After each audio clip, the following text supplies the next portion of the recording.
Hello, everyone. My name is Geoffrey Bowden. I'm the General Secretary of the European Union of Associations of Translation Companies.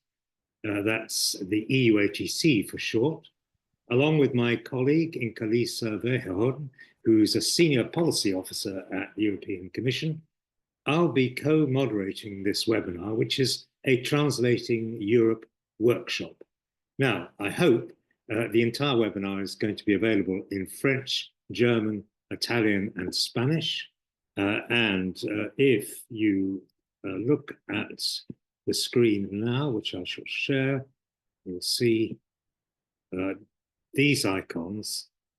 Click on the globe icon on your laptop or your computer if you want to hear it in German, Spanish, French, or Italian.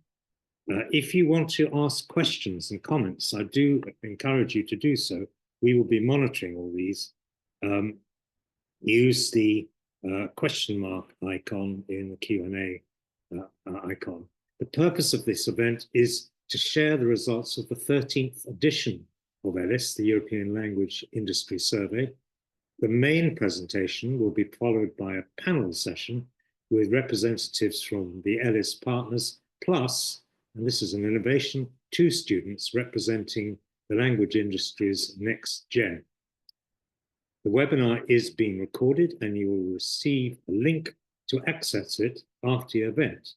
You'll also be able to download the results slide deck and, most importantly, the report, which will be available from the ELIS website. Anyone needing a certificate of attendance should email me at secretary@euatc.org. And now, to kick off this webinar, it's my absolute pleasure to hand over to Christos Elenides, Director General for Translation at the European Commission.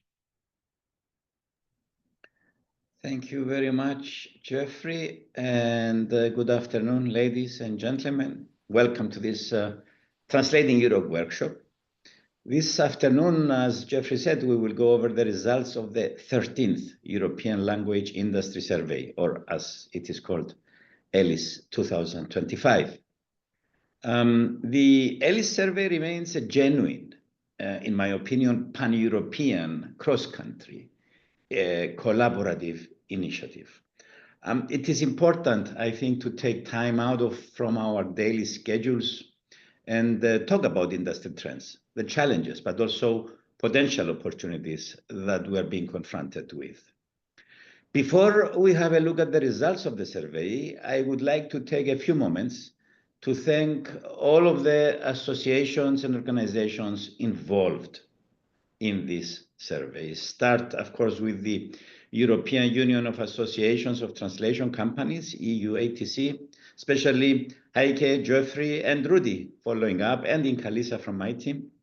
The European Language Industry Association, the European Commission Masters in Translation Network, EMT, the European Regional Center of the International Federation of Translators, the Globalization and Localization Association, the European Commission's Language Industry Expert Group, LIND, and last but certainly not least, Women in Localization.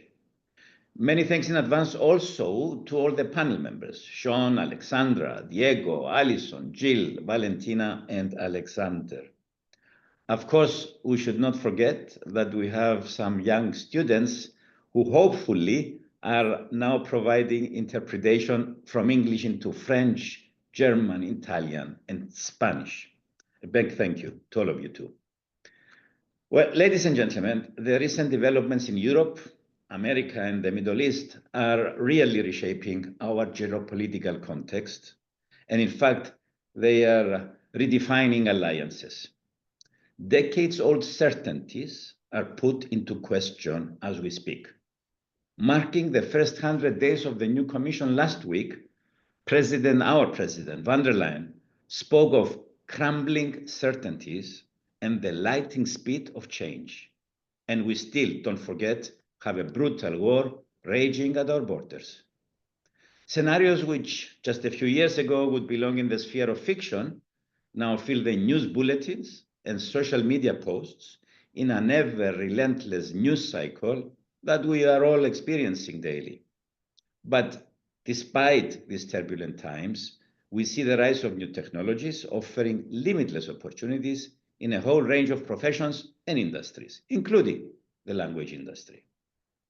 Of course, at the same time, they can pose a challenge to our traditional ways of work and also how we do business. No professional sector is fully immune from the rise of artificial intelligence. Honestly, I hear a lot of chat and talk about specifically the translation and interpretation industry, but I do not agree that creative and intellectual occupations, such as translation and interpretation, are more exposed to whatever changes the AI revolution may bring. These changes are important to all of us, but especially to the future generations, and they affect all of us. One of the highlights of my year as a Director General here in DGT is announcing the winners of our Juvenes Translatores competition. This is a competition for teenage translators, and the competition begins every November, every year, with over 3,000 teenagers from across the EU and more than 700 schools participating. And the task is to translate a page of creative writing into a contemporary subject from any one of the EU's 24 official languages into any of the other 23. Their efforts are then assessed by professional translators, and we identify the best translation from each country. The 27 winners, one from each member state, are then invited to an award ceremony in Brussels. And I can tell you that the joy, enthusiasm even, and the European spirit expressed by these promising translators always encourage me and provide what this generation calls a feel-good moment that gives me real hope for the future. I wonder whether among these young people, there are future colleagues waiting to join DGT or any other organization in the language industry 10 or more years down the line once they have completed their university studies. But like many of them and many of us here today, I also wonder what my organization, what DGT and the language industry will look like a decade from now. What will language jobs look like? What will language technologies and AI tools look like? How will translators adapt to a transformed profession? The ELIS survey addressed some of these questions. So, like every year, today is the opportunity to take the pulse of the language industry, get the lay of the land, and assess both opportunities and challenges. I must say we also achieved a good response rate this year, over 1,300 responses, representing a mix of independent language professionals, language service companies, language departments from various organizations, universities, and students. I believe the results give us a true snapshot picture of the language industry today. Going back to last year's survey, that survey suggested that in the mind of most language professionals at the time, the use of AI in the industry was still in its infancy. If we fast forward just 12 months or so, and almost half of those professionals are now saying they use AI for their daily work. Considering that more than half of independent professionals and language companies now say that they use machine translation as well, it is not an exaggeration to say that the industry has reached a tipping point, a point where we can actually see a structural shift in the profession. For independent language professionals, the increased use of technology continues to squeeze pricing. The falling price rates mean that they are questioning whether the language industry can continue to provide to them financial stability. Consequently, the confidence in the industry is now low and declining. Only few respondents expect the situation to improve in the near future. In many respects, the survey has uncovered a fairly bleak sentiment. University translation departments continue to report a squeeze on resources and a lack of staff. Young people choosing which subjects to study are increasingly unsure whether languages are for them or whether the language industry will provide them with a career in which they can succeed, they can flourish. Those who do choose to study languages are still keen to work in the language industry after graduating, especially in language service companies and institutional language services. But the lack of internships in language service companies and cuts in recruitment are an issue, and we cannot deny it. With most survey respondents reporting freezes in recruitment or decreases in staffing levels, the future for career opportunities in either the private or the public sector is perhaps not as bright as it was in the past. Future growth will probably be seen in language technologies, including AI, on the sales, marketing side of the business, or other language-related activities, editing and so on, rather than in traditional linguistic roles. All the trends in the industry are also mirrored within our own house here in DGT. Technological developments continue to drive my organization. The impact we have with the service we deliver, but also the need for us to adjust and revamp our product portfolio and services. So early last year, I launched a process to reconfigure and restructure my own organization, DGT, so that we can still remain relevant and continue to provide an added value within the broader context of our clients, within the broader context of the Commission. On the 1st of October of 2024, so a few months ago, we deployed this new organizational setup and repositioned DGT within the Commission environment.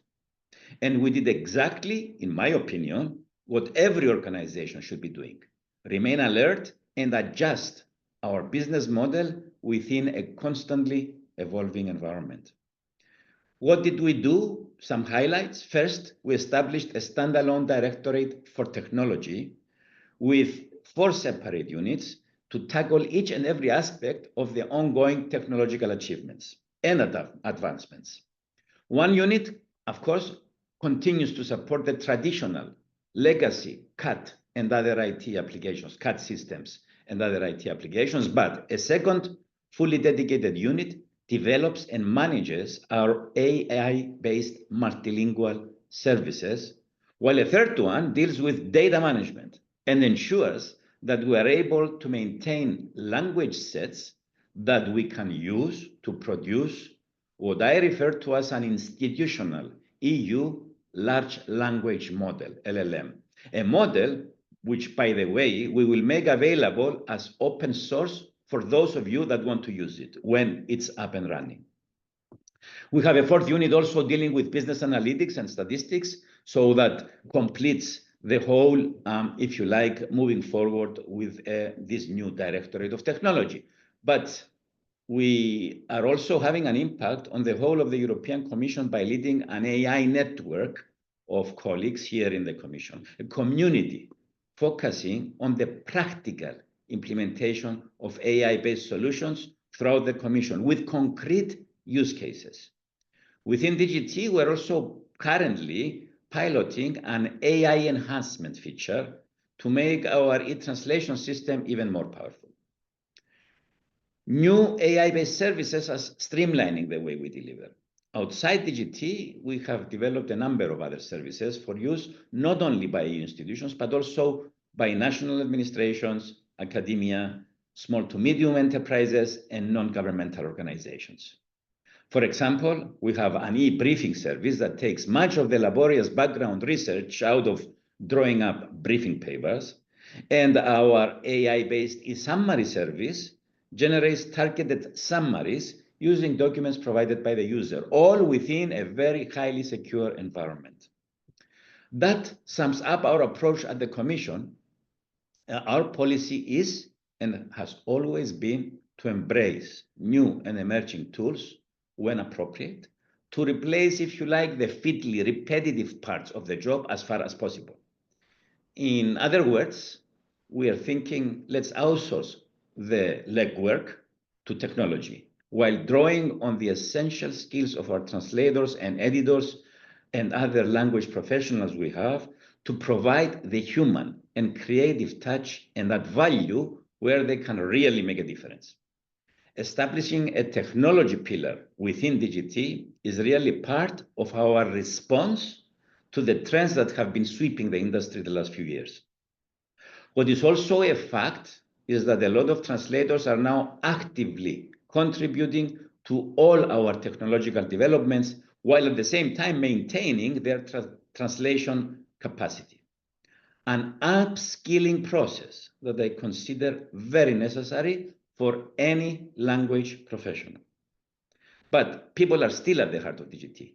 Translation still remains a fundamentally human process.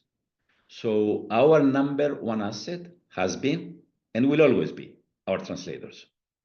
Part of our restructuring includes also, apart from the technology pillar we set up, we also reviewed and revamped the services we provide based on the customer needs, based on the evolving customer needs. For example, I initiated a whole new approach to deliver new editing services as another prime example to address these new requirements and needs, to reposition ourselves within the customer environment that we're operating.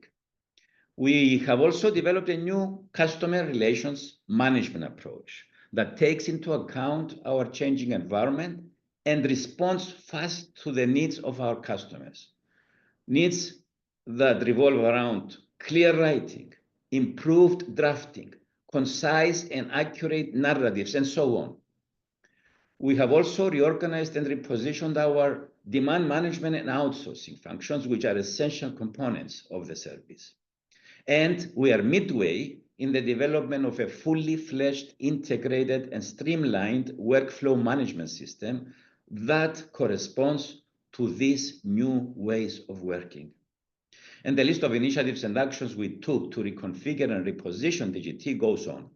In short, we have invested in various initiatives to create what I call a new profile for DGT so that we can continue to have a value for our customers. Reconfiguration and repositioning of our service was a non-negotiable approach as a response to what is happening around us. This said, DGT is not immune to the trends affecting the language industry as a whole. And just as in the wider language industry, we have seen falling recruitment over recent years. This means that over time, as our staff retires or leaves the service, the size of our units is shrinking, while at the same time, the average age of our staff is rising. In response to this, we also changed the ways we recruit and train staff. When we do recruit, candidates' technological savviness and their ability to use language tools are increasingly important criteria, alongside, of course, their traditional language skills. The traineeships we offer, we take about almost 100 trainees every year in 2 batches every 6 months. These traineeships we offer to university graduates now include every aspect of the digital skill sets that they will need for their future careers, alongside the basic grounding in the nitty-gritty of translation. We have revolutionized the training we give to our existing staff as well. Courses on AI and the full range of digital skills are taking center stage alongside the traditional language courses. While languages stay the same or develop slowly, technology is evolving at a staggering pace. This means that the skills our translators arrive with at the start of their career may not be enough for them to do their job a few years down the line. So, career-long learning is one of our top priorities. especially in this rapidly changing world. We don't want anyone left behind. The only certainty in life, ladies and gentlemen, is that sooner or later, our tried and tested, comfortable ways of doing things are going to change. And this is true for the language business as much as for any other professional area and industry. Looking backwards with regret is not an option. Instead, it is time to look forward and strive to confront challenges head on. It is time to convert challenges into opportunities. AI-based technologies are here to stay. And I am not talking only about machine translation. And there is a whole lot of other technological developments alongside that. Technological advancements cannot be seen as challenges anymore, in my opinion. We need to look at them as potential opportunities. And don't forget that resilience is built in the translation profession. Time and again, the language industry not only embraced change, but made it work for us. Therefore, the challenge for independent language professionals, language service companies, and public sector language providers, just like DGT, is to harness change, innovation, and new technologies, and make the most of the extraordinary new opportunities that they present. My motto these days is a triple R.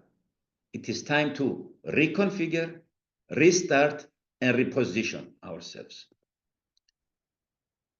Now, not that long ago, before AI, the internet, or even the widespread use of computers and the work of translators at the Commission was very different. Huh? When they needed to refer to an old archive or directive or regulation, for example, they would have to pour over old copies of the EU official journal on microfiche, then copy out the extract by hand, dictate it into a dictaphone, and then send the tape to a pool of typists to record it. And each time a new version of the document arrived, new pages had to be retyped, often several times, before a final version was produced. Now, today's translation tools render this painfully slow process unthinkable. And few translators, trust me, miss it. Perhaps in 20 years' time, we will look back on our work in 2025 and be thankful that AI and whatever innovations it may bring have made our work more efficient. One thing is certain, however much our tools evolve and whatever changes the AI revolution may bring, the elements which real people bring to the table will continue to be essential. However efficiently a generative AI-based system works, it cannot understand a text the way a person understands it. Only a person has the life experience to instinctively grasp what another human being really wanted to say, and the subtlety and the grace to translate that successfully and elegantly into another language. It is your professionalism, creativity, and talent, in short, your humanity, which gives an added value to everything that you do. And this year's survey provides plenty of food for reflection, so I am confident that this will be a very successful and productive webinar. Once more, thank you for your participation and for your contributions. But we should not bring our discussions to a close at the end of today's event. Today is designed to be about exchanges of views and stimulating our thoughts. We need to keep the conversation going. So thank you so much for your attention. I really look forward to the presentation of the results of ELIS 2025 and then to the panel discussion. Thank you. Thank you so much, Christos, for your message of resilience, humanity, and hope. I think it's much needed during these times. We also got a comment for you, Christos, about the importance of DGT internships. I cannot agree more. And we also profit immensely from the trainees we get. And I know this personally as a mentee. So thank you thank you for also for the programs and the students. Now I would like to first say that we are still working on the interpretation, so keep calm. We are going to restore it. I think some of the languages are working at the moment, but Creo que algunas cabinas ya están funcionando, pero os pido por favor que tengáis paciencia. we are getting the interpretation here, but thank you very much. That was very nicely interpreted. So now I will give the floor to Rudy and the survey report itself. So Rudy is the EUATC Ahora mismo le researcher. vamos a dar la palabra a Rudy, Can you please, I'm hearing investigador de este informe. Yes, please at the back end. We are hearing the interpretation. At least I'm hearing the Spanish interpretation. So I'm giving the floor to Rudy. So he's going to start off the report presentation, and then there will be some others. Thank you, Rudy. Thank you, Inka-Lisa. I'm going to share the presentation now. Okay. Can someone confirm that you're seeing it? Yes, perfect, Rudy. Okay, thank you very much. There's 4 of us who will be doing this presentation. I will start with the general slides, a few slides about the general market evolution for all these segments. Then afterwards, Diego Cresceri will follow up with the section on language companies and language departments, followed by John O'Shea from Fit Europe, who will take the part on independent professionals, the freelancers. And finally, Alexandra Krause will close off the presentation with the part on universities and students. So let's dive into the market evolution. First, one small remark. You will see a lot of charts on the screens. When it comes to market evolution, these charts typically show the difference between companies or participants in general who report an increase and those that report a decrease. So the evolution that you see or the levels that you see on screen are not absolute figures. It's not, for instance, a percentage of increase, but a percentage of people who are reporting an increase.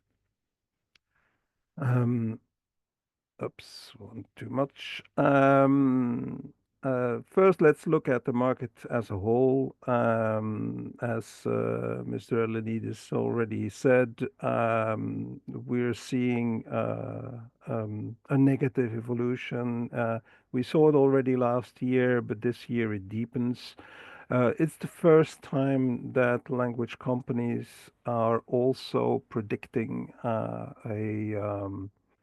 lower activity as a whole in the whole language industry, not just their own activities, where also the freelancers report that, but language companies also report a lower activity in the global market.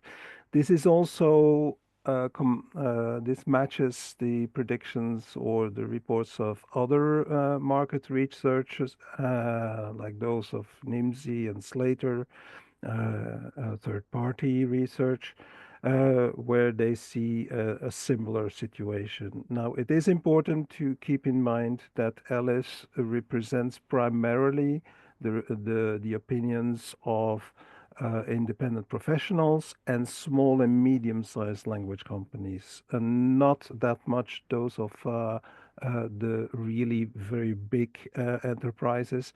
So that is something that is a little bit underrepresented in ELIS results, but overall, apparently they match.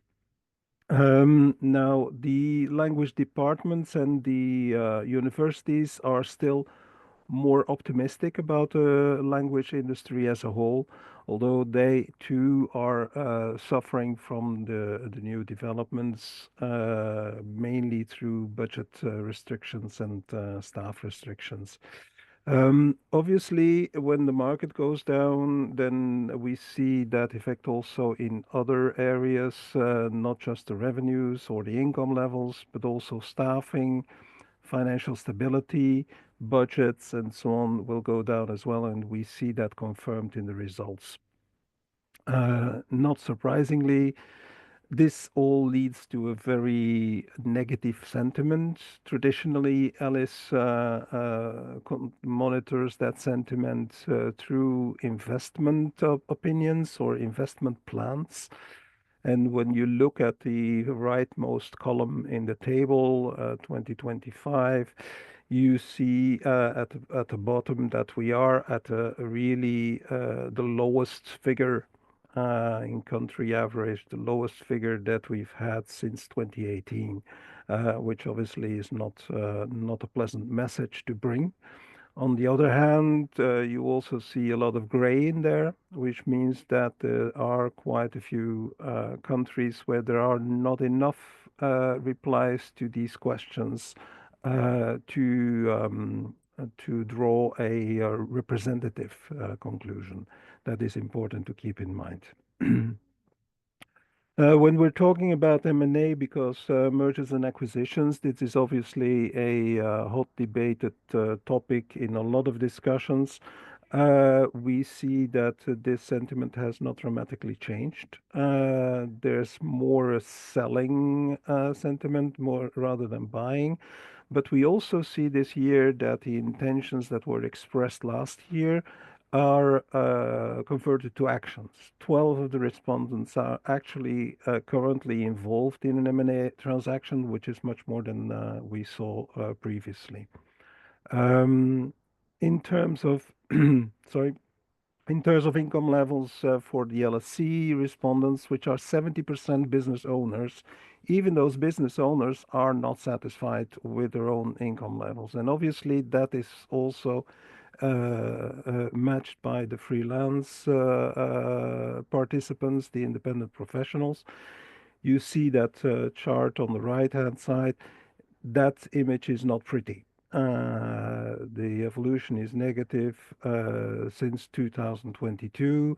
And this is, we hope that this is not going to continue like that. Especially the confidence in long-term sustainability of their freelance profession has dropped dramatically. And last year, we still had the most junior segment that was still quite optimistic that on the longer term it would be a good career for them. This year, they too are more in a pessimistic mode. When we look at the trends globally, there's actually only one trend. It's easy to report. It's AI, AI, AI. And if it's not AI, it's MT. All the other trends are now reduced to a secondary role. Means that technology and trends are completely converging.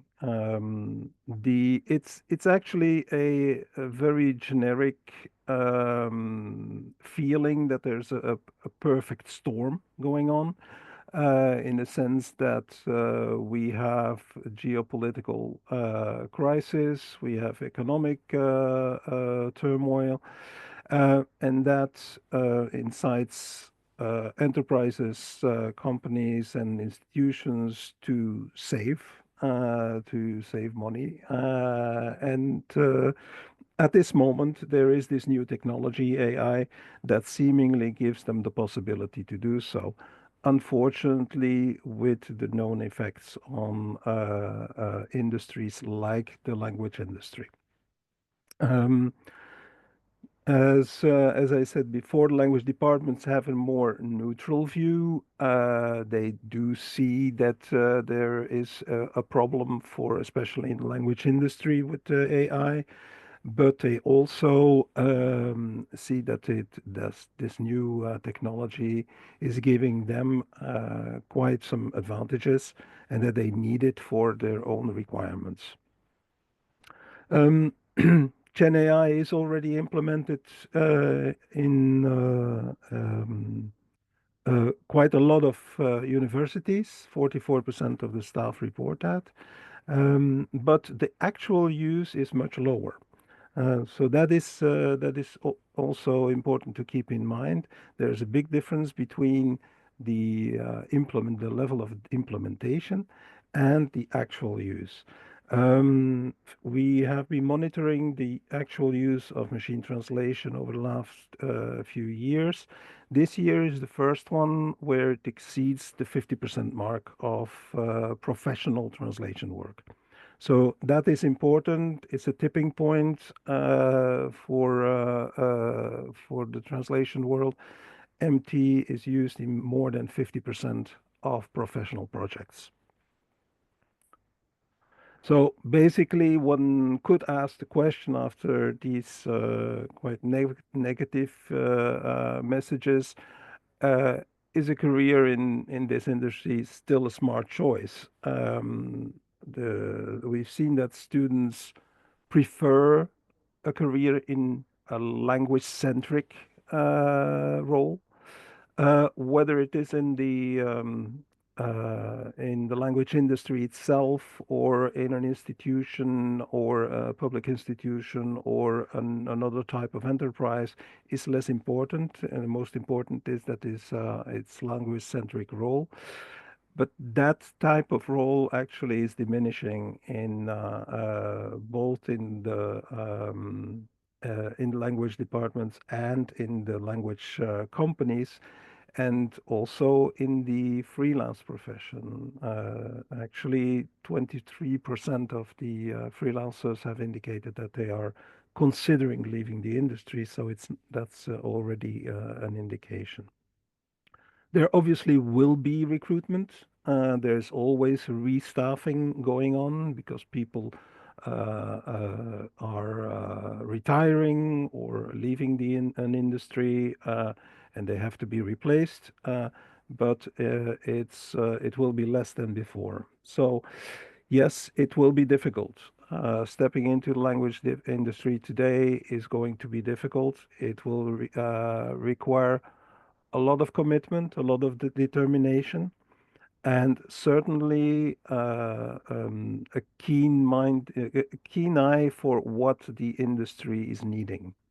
That is obviously good tech savviness, a level of specialization that is probably higher than what people expect when they are graduating.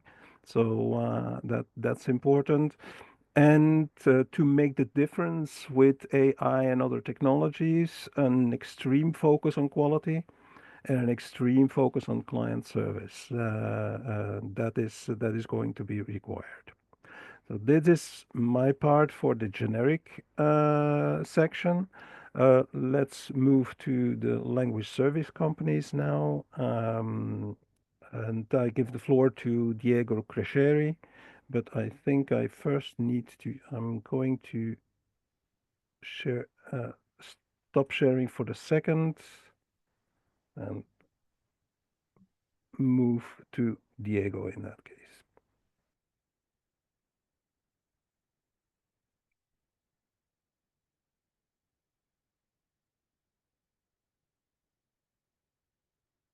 Okay, thank you, Woody. And I see the presentation perfectly. I hope you hear me well. As Christos and Woody already we presented in a very clear way. Yes, perfect. You can hear me. There was a yes. Okay.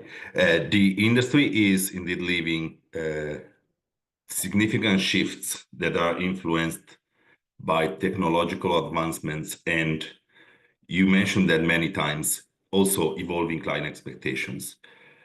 In my part, I will explore how this is impacting company size. In case of language service department, will be department size, how it's impacting revenue streams, and I would say overall industry health among language service companies. I think this is really an important moment where we owners of LSPs need to be focused and understand these dynamics.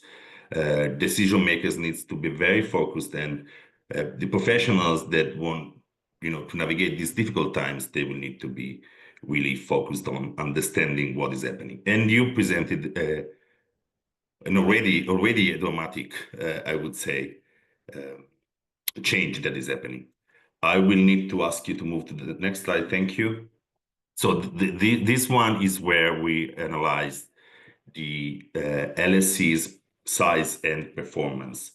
As you can see, there's a very notable decline in the size of language companies. There's a big shift from the past, where we used to see a growth. Woody, you mentioned that already.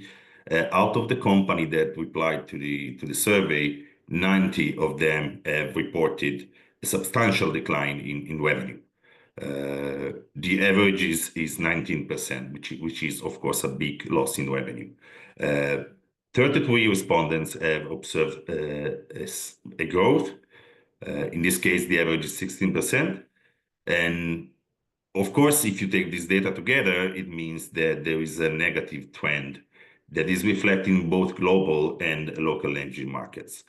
And it results, I mentioned that already, in reduced staffing and decreasing investment activities.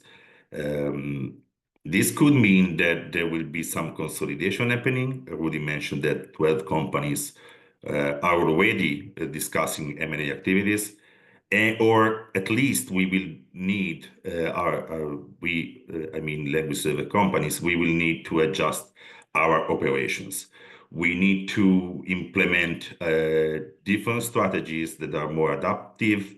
We need to find new revenue sources. And I want to mention that Christos mentioned already different ways we can provide value to our customers. And this is how he's doing with DGT in a very specific way. We need to work on optimizing how we manage our companies, operational flexibility. And of course, we also need to kind of slow down maybe with investments and have a more cautious approach to investments, because the market is indeed very uncertain. Woody, if you could move to the next one, please.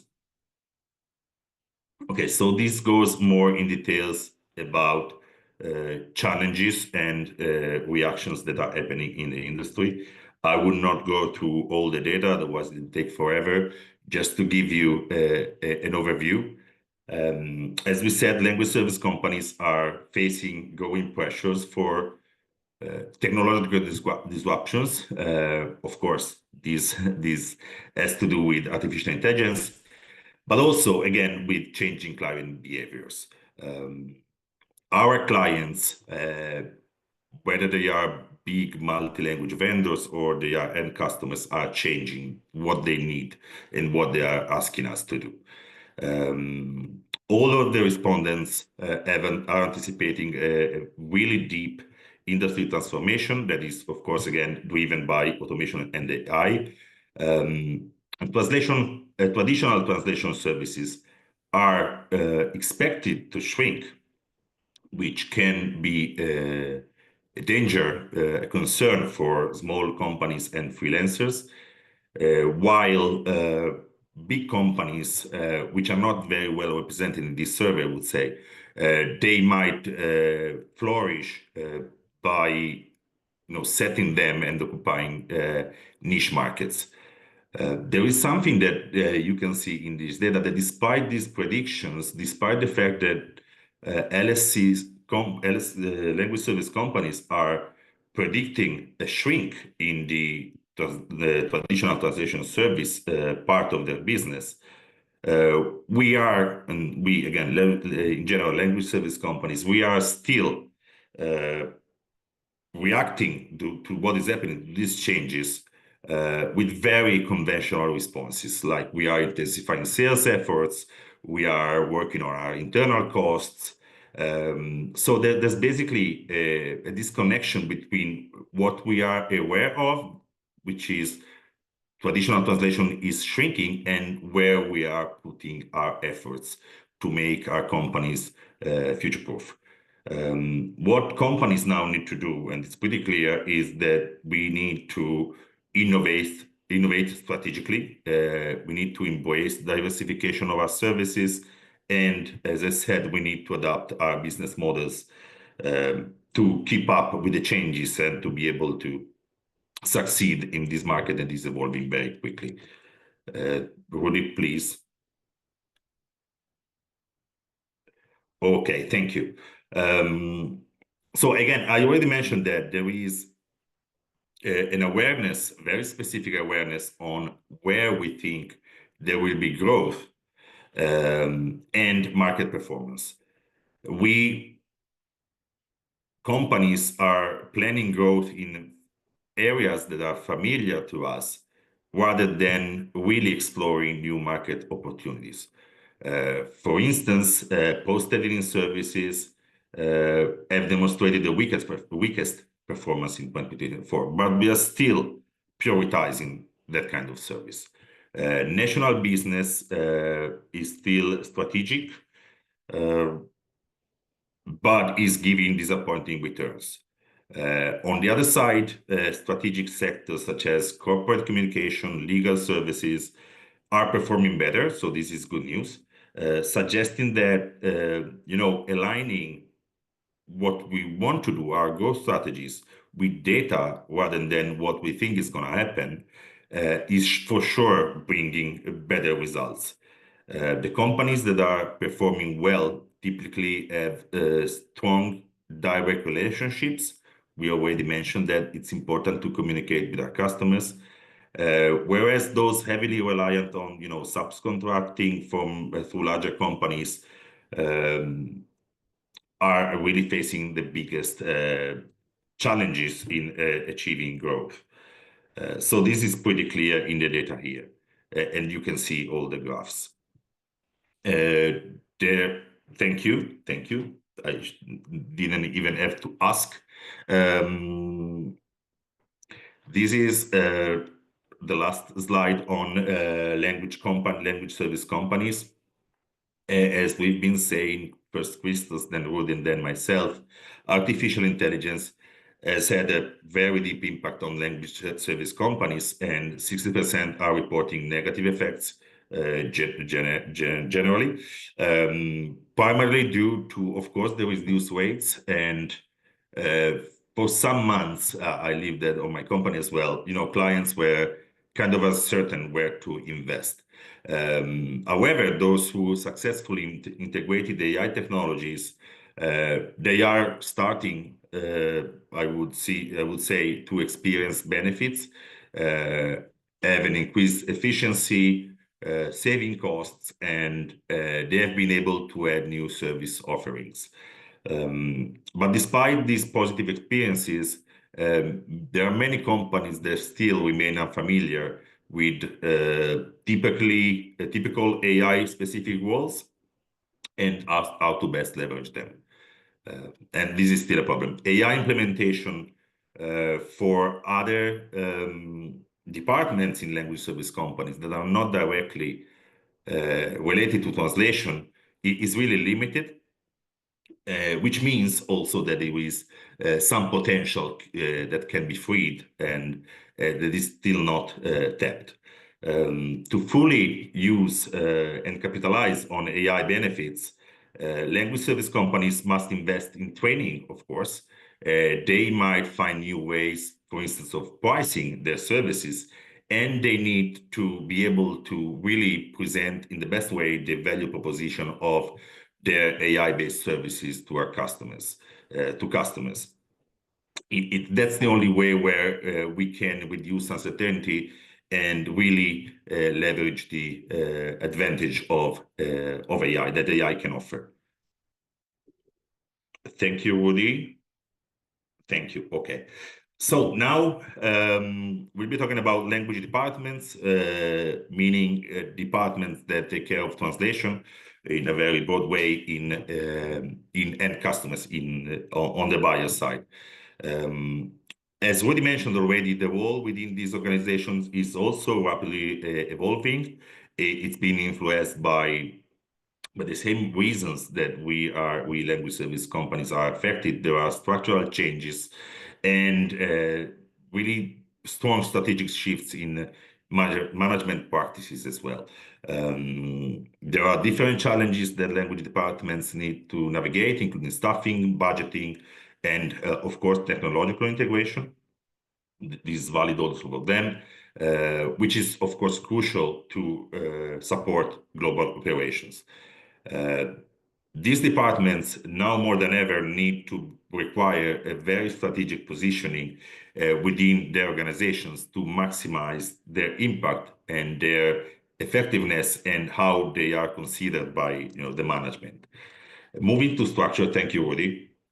There's been in language departments a considerable restructuring, which is resulting in a market decrease when we talk about average unit sizes from 128 to 82. And this is a big decrease, of course. This is partly stemming from organizations shifting their focus towards a more national operation structure rather than international, but there are also some significant downsizing efforts in both the public and the private sector. And the reduction in department sizes, of course, is raising concerns about the future capability of these departments to address the complexity and volume of linguistic demands. This is growing, so it looks like counterintuitive. Additionally, there is sort of dispersal of language-related responsibilities across different units, which is also adding a complexity layer to how language departments are working. This approach can lead to inefficiencies and inconsistent service delivery. Again, language departments are also struggling, and there is a need for better integrated management structure where language is really playing an important role and the important role it deserves. Thank you. So evolution and challenges within language departments. As I said, language departments are facing ongoing challenges, shrinking staff numbers and shrinking budgets. There's a lot of pressure on them. And it's expected that these issues will intensify further, affecting their capacity to meet the demands from the overall organization. The data highlights an increasing gap between the workload and the resources that are provided to these departments. And of course, this can only increase the pressures on them. Recruiting qualified and specialized staff is becoming harder and harder. And this reflects both the market competition for skilled linguists and the budget constraints. Additionally, departments are facing increased concerns around data security, which is also important, and Crystal mentioned that already. And because, of course, language operations frequently have to do with handling sensitive and proprietary information. There's a need to integrate advanced technologies and artificial intelligence, machine translation, of course, even if it seems something for the past. But there are also opportunities to increase efficiency and ask for bigger investments in these departments. It's only by addressing these issues that, including careful planning, innovative resource allocation methods, that language departments can face this situation that is putting pressure on them. Now to the last one about the language departments. Now we're talking about outsourcing and operational practices. The survey respondents show that outsourcing within language departments is kind of stable, but is varying in a significant way by sector. Private companies have restored outsourcing levels to those we've seen 3 years ago in 2022, while international public agencies continue to reduce outsourcing. Talking about certification practices have also shifted there are less and less departments on the client side, let's say, that are requiring ISO 17100 certification, the translation certification, which means also that there is a different perception about what quality is. And I believe this is really important. Additionally, the limited use of raw machine translation output to external vendors highlights that differing operational standards between language departments and language service companies is becoming an issue as well. There's a sporadic collection of internal feedback suggesting that this is an area for improvement to ensure quality and alignment within with internal stakeholders, which, as I said, is becoming more and more important to limit the pressure that these departments are facing at the moment. Thank you, Rudy, for operating the slides. In case you have any questions, I want to say I'll be here to answer if I can. And now, if I'm not mistaken, now it's John's turn. Thank you. Thank you very much. Thank you, Diego, and thank you, Rudy, as well, for switching the slide over. So as Rudy and Christos already said earlier, independent language professionals have reported negative growth in 2024 overall. So that means that, unfortunately, like last year as well, I have to be the bearer of some bad news. So I'm going to be using quite a lot of negative adjectives in my presentation today. So we already heard Rudy say there was a drop in confidence about the profession. Some people are losing hope. There's definitely a feeling of pessimism. A lot of people expect the translation activity to stagnate in 2025. In some ways, we could say there's a worsening situation overall, but I don't want to paint this as a picture of total gloom and doom, because for the negative stories that we see emerging from the data, and especially from the open text questions, we also see positive stories where people are managing to attract more direct clients to continue to preserve their earnings and so on and so forth. And this is something that is quite normal and expectable in a large data set like this, that you will have these internal contradictions. So if we look then to the right-hand side of the screen, as with every year, we, in the independent professional section of the survey, look at what is stressing independent professionals out. And what we're seeing is an overall picture year on year of an increase in these stress factors. These, of course, can be combined together into, or bundled together into, what you might call a major stressors. So pace of technological change combined with the rise in machine translation AI, combined with pressures on rates, and combined with having to cope with the cost of living crisis, paints this perfect storm of stress for the individual translators and interpreters who responded to the survey.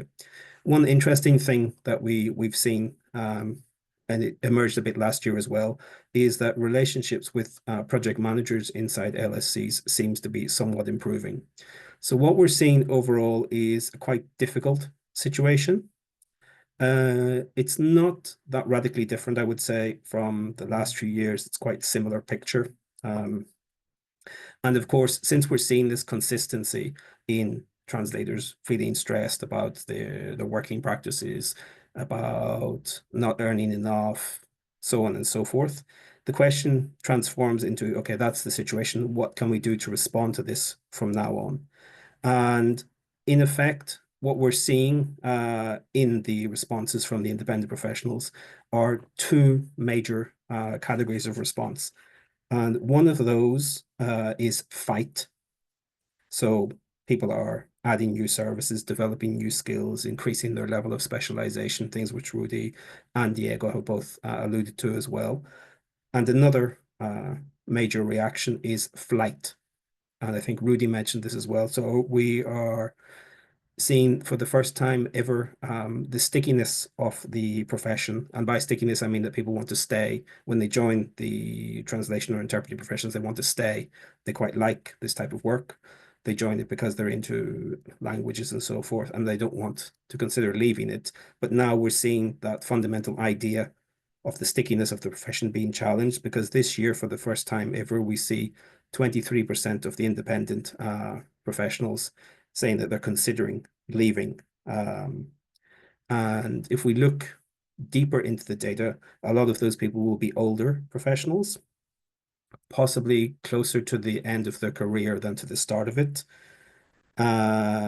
And another interesting fact, which we saw in the responses as well, is that this ties into an increase in the number of respondents saying that they're not seeing any clear path to a sustainable future in the profession as well. And that's possibly why they're now considering exiting the profession. So can we move on to the next slide? Thank you. And again, every year in the freelance or the independent professional section of the survey, we look at the sectors that independent professionals are working in. And one thing that becomes quite clear from this year's results is that specialization in areas where nuance is required or where AI can be expected to perform weaker seem to correlate to higher earnings and higher revenues for translators. It's a very, very interesting observation that we see in the data.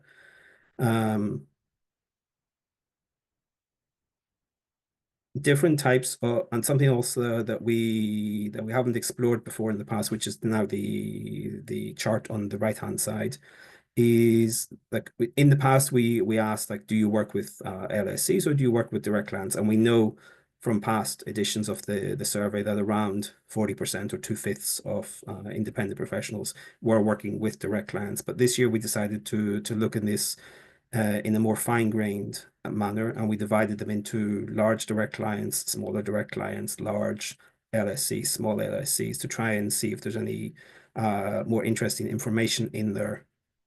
And one of the things we see is for independent professionals that there seems to be better working conditions. That's probably unsurprising with smaller direct clients. Also, something interesting that emerges is that older translators tend to have more direct clients than younger translators. Again, probably not surprising.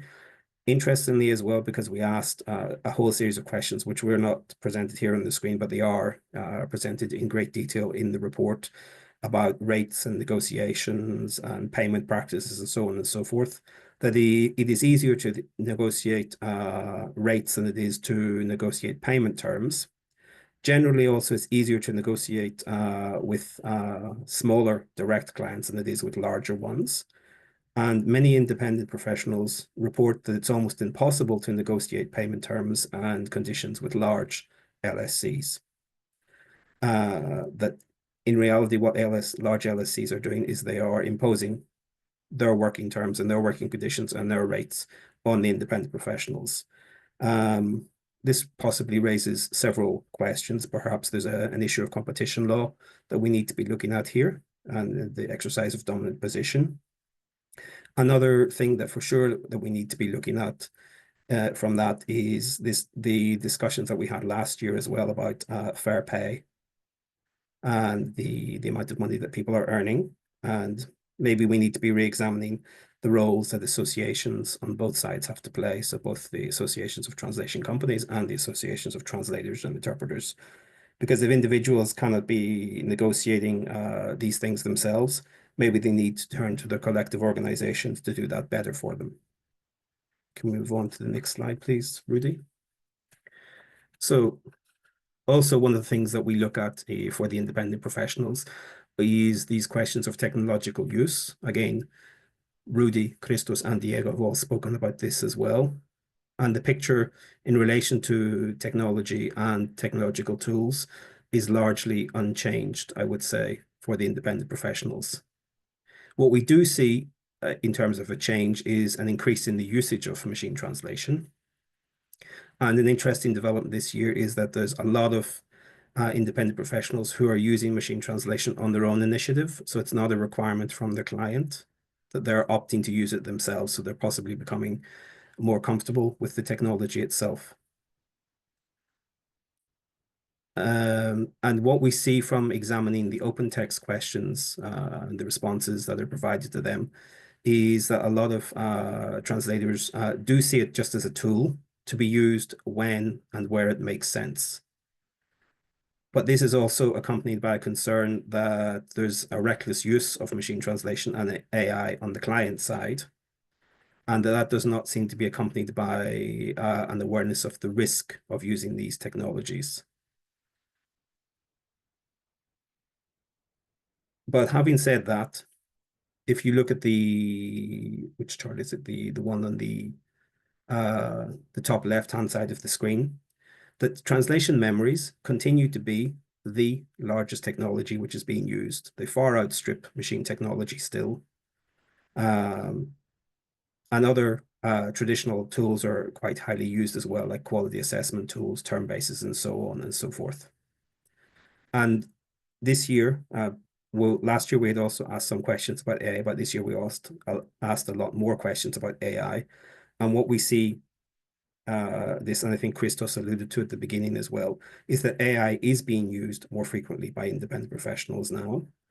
Some of them are using it as an alternative to machine translation. But the real fact is that we don't have enough clear data about how they feel about using it, whether they think it's better or worse than machine translation. So these are definitely questions that we need to be exploring in more detail in the 2026 edition of the ELIS survey. And one interesting point as well is that there is the difference between usage in the 2024 version and the 2025 version of the survey seems to be quite large. So translators are exploring and using AI much more than they were in the previous year. Can we move to the next slide, please? So now we come to a very critical issue for many interpreters and translators, freelance, independent professionals, the earning potential from the work that they do. And what we see here is a decline in the number of independent professionals reporting that they earn enough money from their professional practice.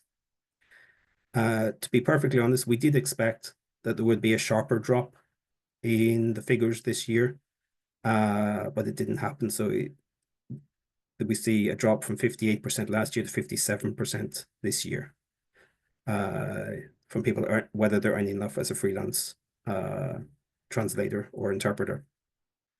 And this picture of decline is quite consistent with other data that we see in the survey as well.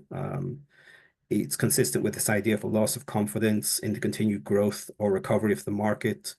And what we see when we look particularly at the open text responses in the survey is that there's an expectation that the deployment and use of technology will continue to drive rates down. And this is very, very worrying for independent professionals. Of course, a career in the translation or interpreting sector is not just about what you earn, but it's also about the enjoyment of the work that you do. So every year in the survey, we explore attitudes and feelings towards the work-life balance. And out of all the segments in the overall ELIS survey, the responses from the independent professionals show that they are the least satisfied with the work-life balance. So people who work in translation agencies have a better work-life balance, or the satisfaction of the respondents is higher concerning the work-life balance than it is among the independent professionals. So we've already seen that the stress factors in a previous slide, but the actual conditions of work and the way in which translation is procured and the way people do their work affects these stress factors. So some of the issues that come up in the open text questions are long payment terms. So you do the work, but you have to wait months to get paid, enforced rate cuts, the fact that a lot of people find machine translation post-editing not to be an enjoyable activity. All these things affect the work-life balance and people's feeling of it. In some ways, you might even go so far to say that the free part of freelancer is facing challenges. People feel somehow trapped by the overall system and the way it has been structured and the way it works around them. In previous editions of the survey, one of the dominant feelings or sentiments that came across from the independent professionals was frustration. And I would say that in the 2025 edition as well, we see frustration as well.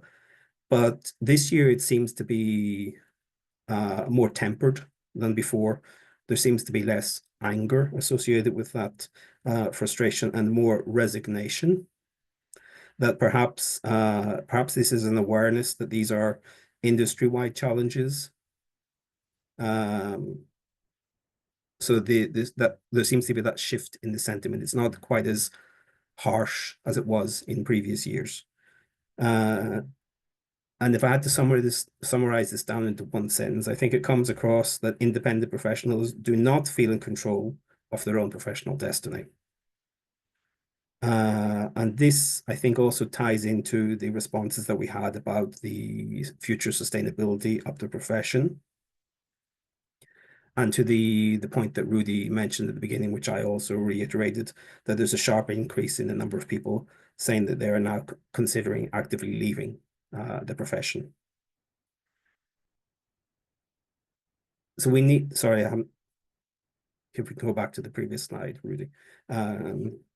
This also raises some other big questions because, and this is a point that Christos mentioned as well about the future translators, the young people entering the profession, about the students who are going to be joining the profession. We have these big questions to resolve now. How can we ensure that they will be able to earn enough?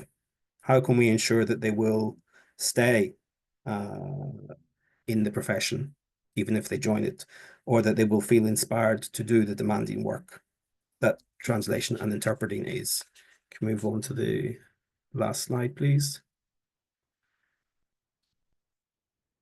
So I've painted a picture with a lot of things that are going wrong in the translation and interpreting sector for the independent professionals.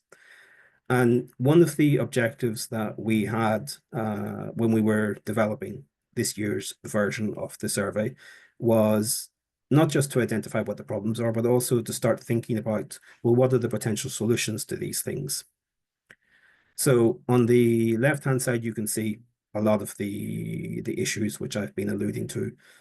This concern about the indiscriminate or reckless use of AI and machine translation by clients, lower volumes of work, which is now also affecting LSCs, unfair rates, conditions dictated by large language service companies, and this concern about professionals perhaps leaving the market. So those are some of the issues, not all of them. But the question is, how do we react to that?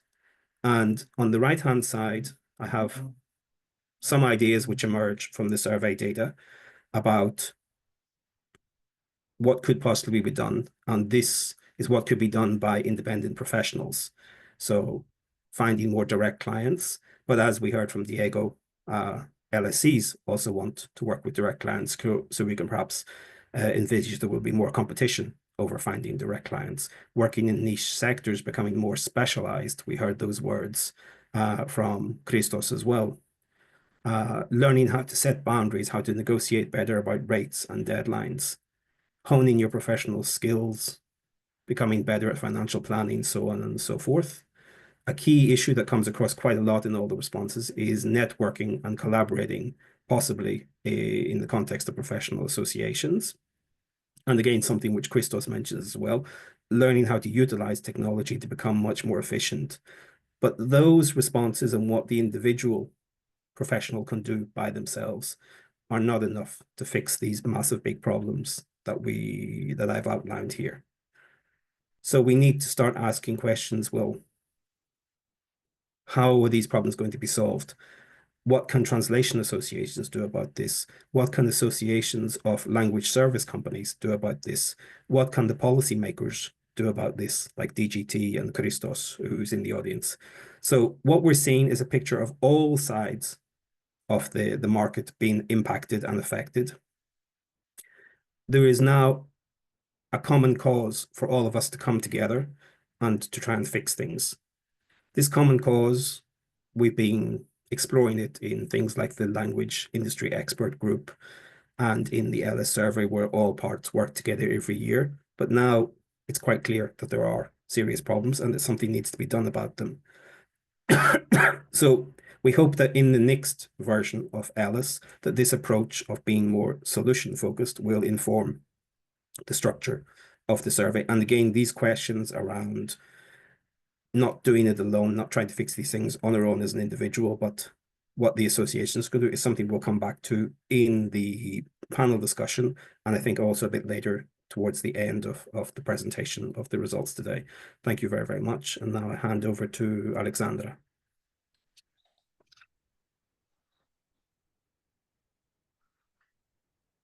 So, thank you, John. I will now present some data from the university staff and student segments, comparing it partly with some other segments. Rudi, thank you. In this slide, we see three charts, one about the market evolution, the other one about the students' expectations with regard to the market that Rudi mentioned just before. But our data also captures the market evolution from the perspective of the university staff. And the third chart refers mainly to the academic evolution. And what we see is that there are relatively little changes compared to 2024. University staff have a more optimistic view of the market evolution than other stakeholders, in particular with regards to the market growth and pricing. We don't know why, because unfortunately, as we heard before, the current industry data do not support this expectation. So maybe it's also a bit due to the fact that the linkage between industry and academic staff is not so tight as it should be. But what we see clearly is that university staff report the same, if not worse, academic evolution as in 2024. Especially the waning number of new students causes concern. Whenever I talk to colleagues from all over Europe, they all say that the numbers are decreasing in the BA and in the MA at the same level. So this is really something which is cause for concern. The challenges for the academic staff remain largely the same as in 2024, above all visibility of the profession and budget restriction. And these restrictions or concerns obviously also affect the work-life balance. And we had a question about the work-life balance, and the answers were not so encouraging. Students on their side are mainly concerned about their professional future, but finding internship is also an issue, and we will come back to internships in the last slide. For more details, please refer to the ELIS report 2025. Rudi, the next slide, please. Thank you. Now we come to the student skills, one of the most important points that training programs in particular focus on. And there we have some important data. Language departments are most positive about credit skills levels than language companies. This could also be due to the fact that they have more training, in-house training maybe, than language companies. Teachers' scores are more in line with those of language departments, while student scores are remarkably close to those of language company participants, which was an amazing result for us.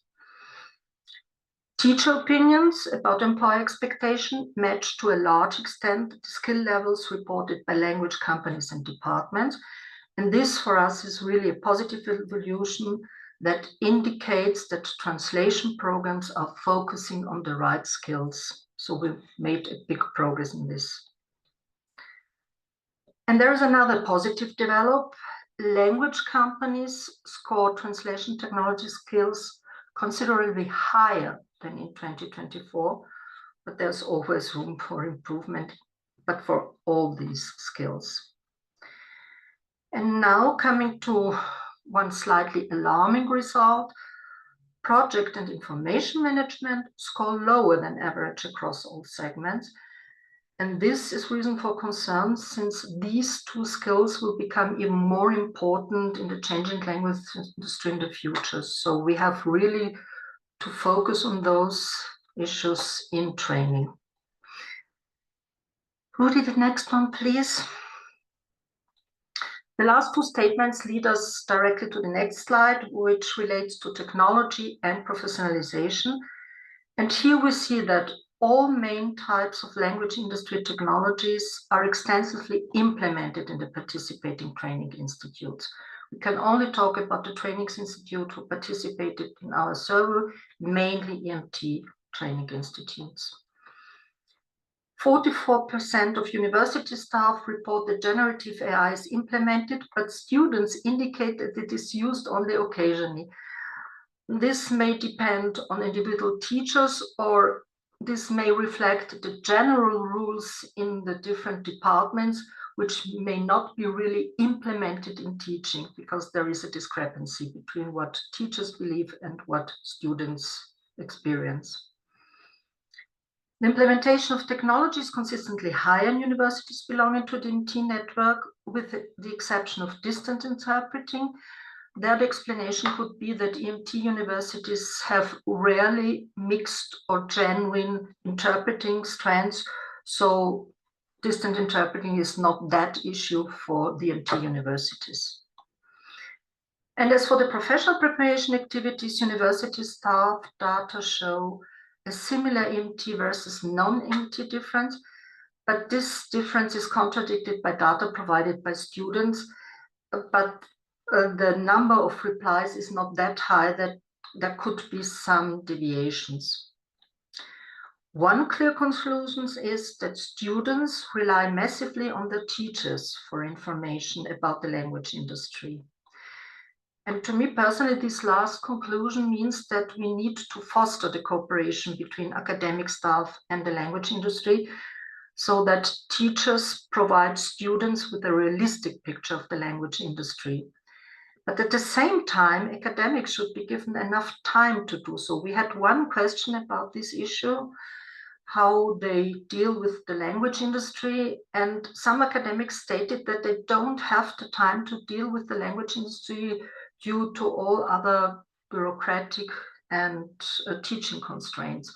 So maybe training institutes should really also give academics a chance to deal with the language industry from the time factor. The next slide, the last one. And in this edition of ELIS, we dedicated a whole set of questions to internships. Because internships are widely considered an important part of translation or interpreting program and an effective recruitment channel for the language industry, finding suitable internships still remains a challenge for students and teachers. And there's need to intervene. 1/3 of participating language companies and language departments do not accept interns, and another third does not accept international interns. And the motivations are lack of suitable work or support and regulatory restrictions. And this fact also requires the urgent intervention of all stakeholders. The different internship actors do not always agree about specific topics, such as structural agreements, duration, or financial compensation. I think these are issues we are talking about since several years. And that's why a language industry and university task force has already been set up by the DDT to clarify these issues. And the different internships actors do, however, agree, not all to the same extent, that internships are positive and a meaningful experience. This statement is further confirmed by the more realistic language market view shown by students who carried out an internship. That means that internships really provide students with a clear and realistic view of the language industry, and we all agree that they are very important.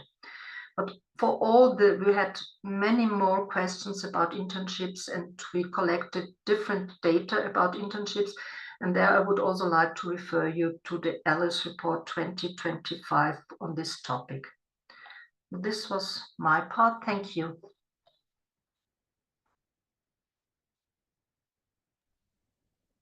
Thank you, Alexandra.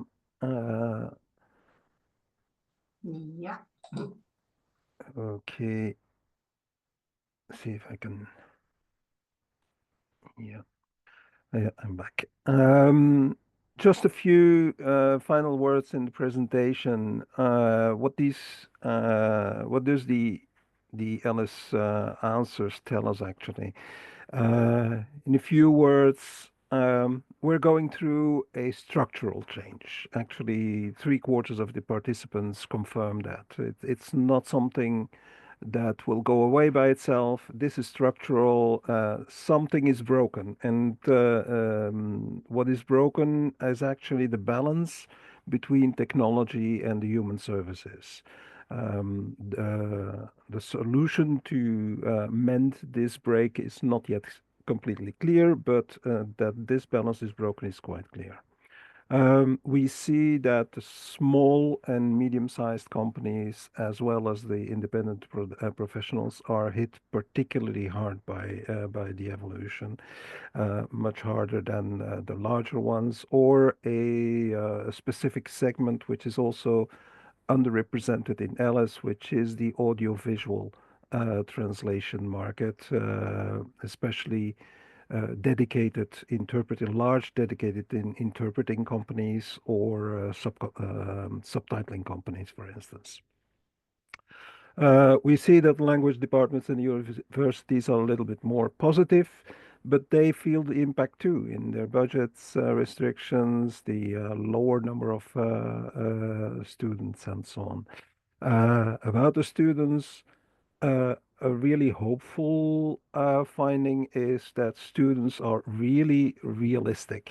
They know what they are getting involved in, especially those who went through an internship, and they have much less than before unrealistic expectations.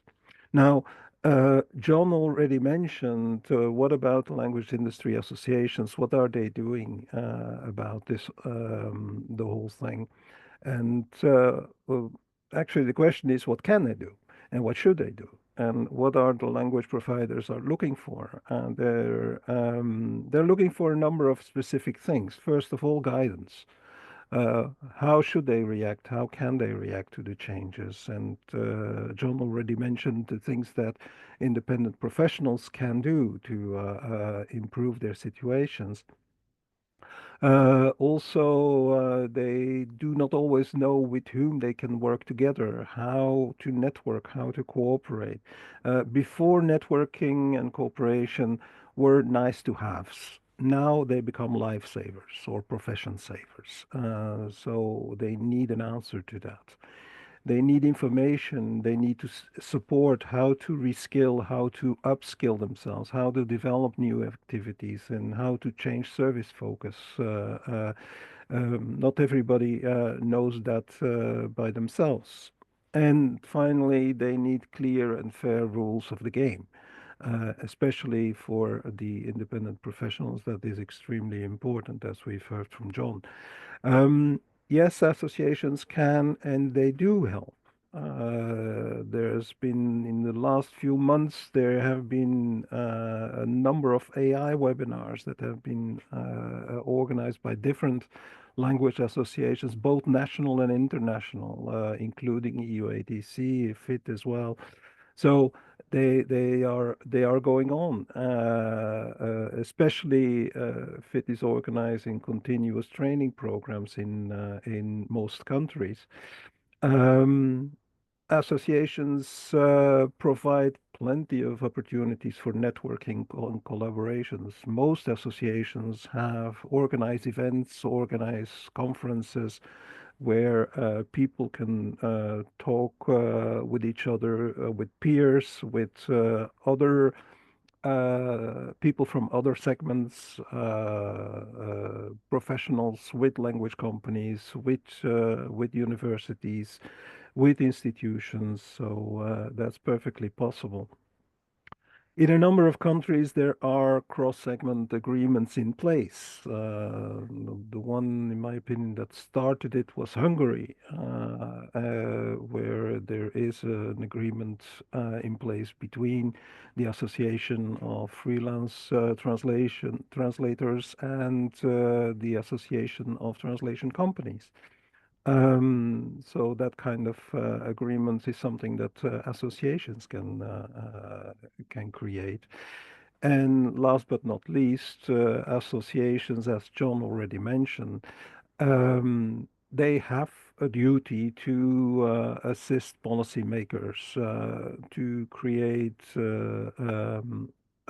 a good, fair, sustainable framework for the industry. A set of rules, generic rules. Obviously, we cannot go into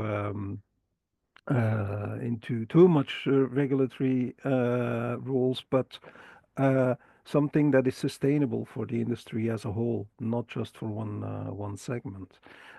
This is already going on in the language industry through the Lind Group, and also, as Alexandra mentioned, between universities and institutions, but this can certainly be intensified. Now, in the webinar, in the discussion after this, following this presentation, all these associations are presented. So I'm sure that some of the questions will be about those things. If you want more information about the associations, you can go through to their individual websites. And finally, I want to say a very special thanks, not only to the interpreters. I hope that in the end they were able to connect to their booths, but also to the student translators, to language companies, and the professionals who participated in preparing the multilingual survey forms of ELIS, which was not possible for all of them, unfortunately. We'll do our best next year to remedy that. But as you can see, there were quite a lot of people involved in this preparation. A very warm thank you to all of them. You can download, as Jeffrey already said at the beginning, you can download this presentation and the full ELIS 2025 report from the ELIS survey website, which is elis-survey.org. You have to register there if you have not done yet, so to get access to the repository. But there you will find this year's presentation and the report, as well as the reports of all the preceding years, starting from 2013. Thank you very much for listening to the presentation. And now I'm giving the floor back. I'm going to stop sharing the presentation. And I'm giving back the floor to Inka, Lisa, or Jeffrey for the start of the discussion panel. It'll be Inka, Lisa first. Mm-hmm. Okay, yes, and we will do this together, Jeffrey, right? So thank you very much for this very interesting presentation, and we will still have a lot to talk, and we will not end here, but let's talk about first impressions about the report. And I would actually like to start with our industry newcomers. So I'm talking about our EMT students from the EMT network.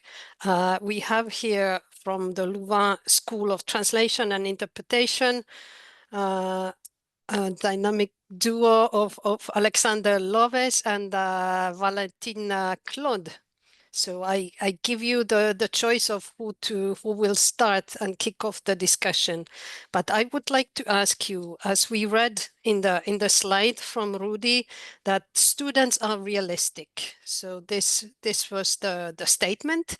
Do you agree? Do you think you have a realistic picture of the language industry and about the perspectives it offers? Valentine, do you Alexander. want to answer that?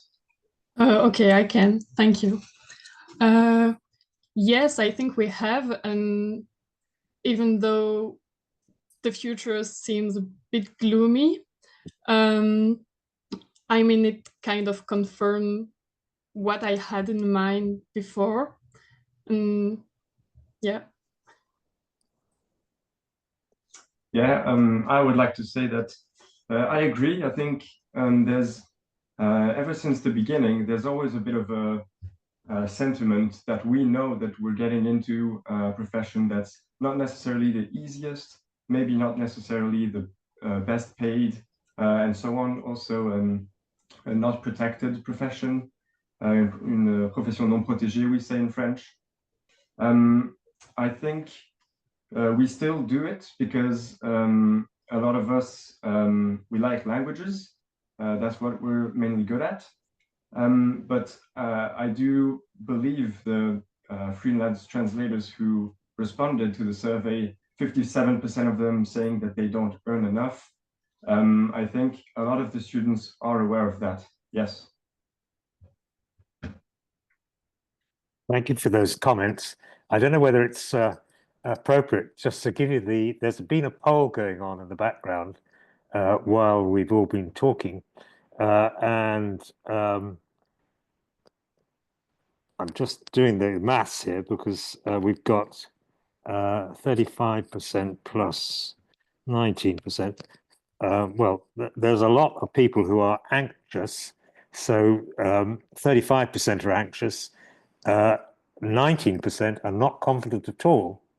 At the other end of the scale, 10% are very confident that there will be a long-term lucrative career in the language industry, and 37% are comme ci, comme ça. I'm not quite sure which way it's going to go, but I've been around this industry for so long. I remember where innovation was a dictionary on a kitchen table, and people said, "Oh, this is how to do it." And then every new innovation has created anxiety. And as Rudy said, 50% mark for machine translation has been passed.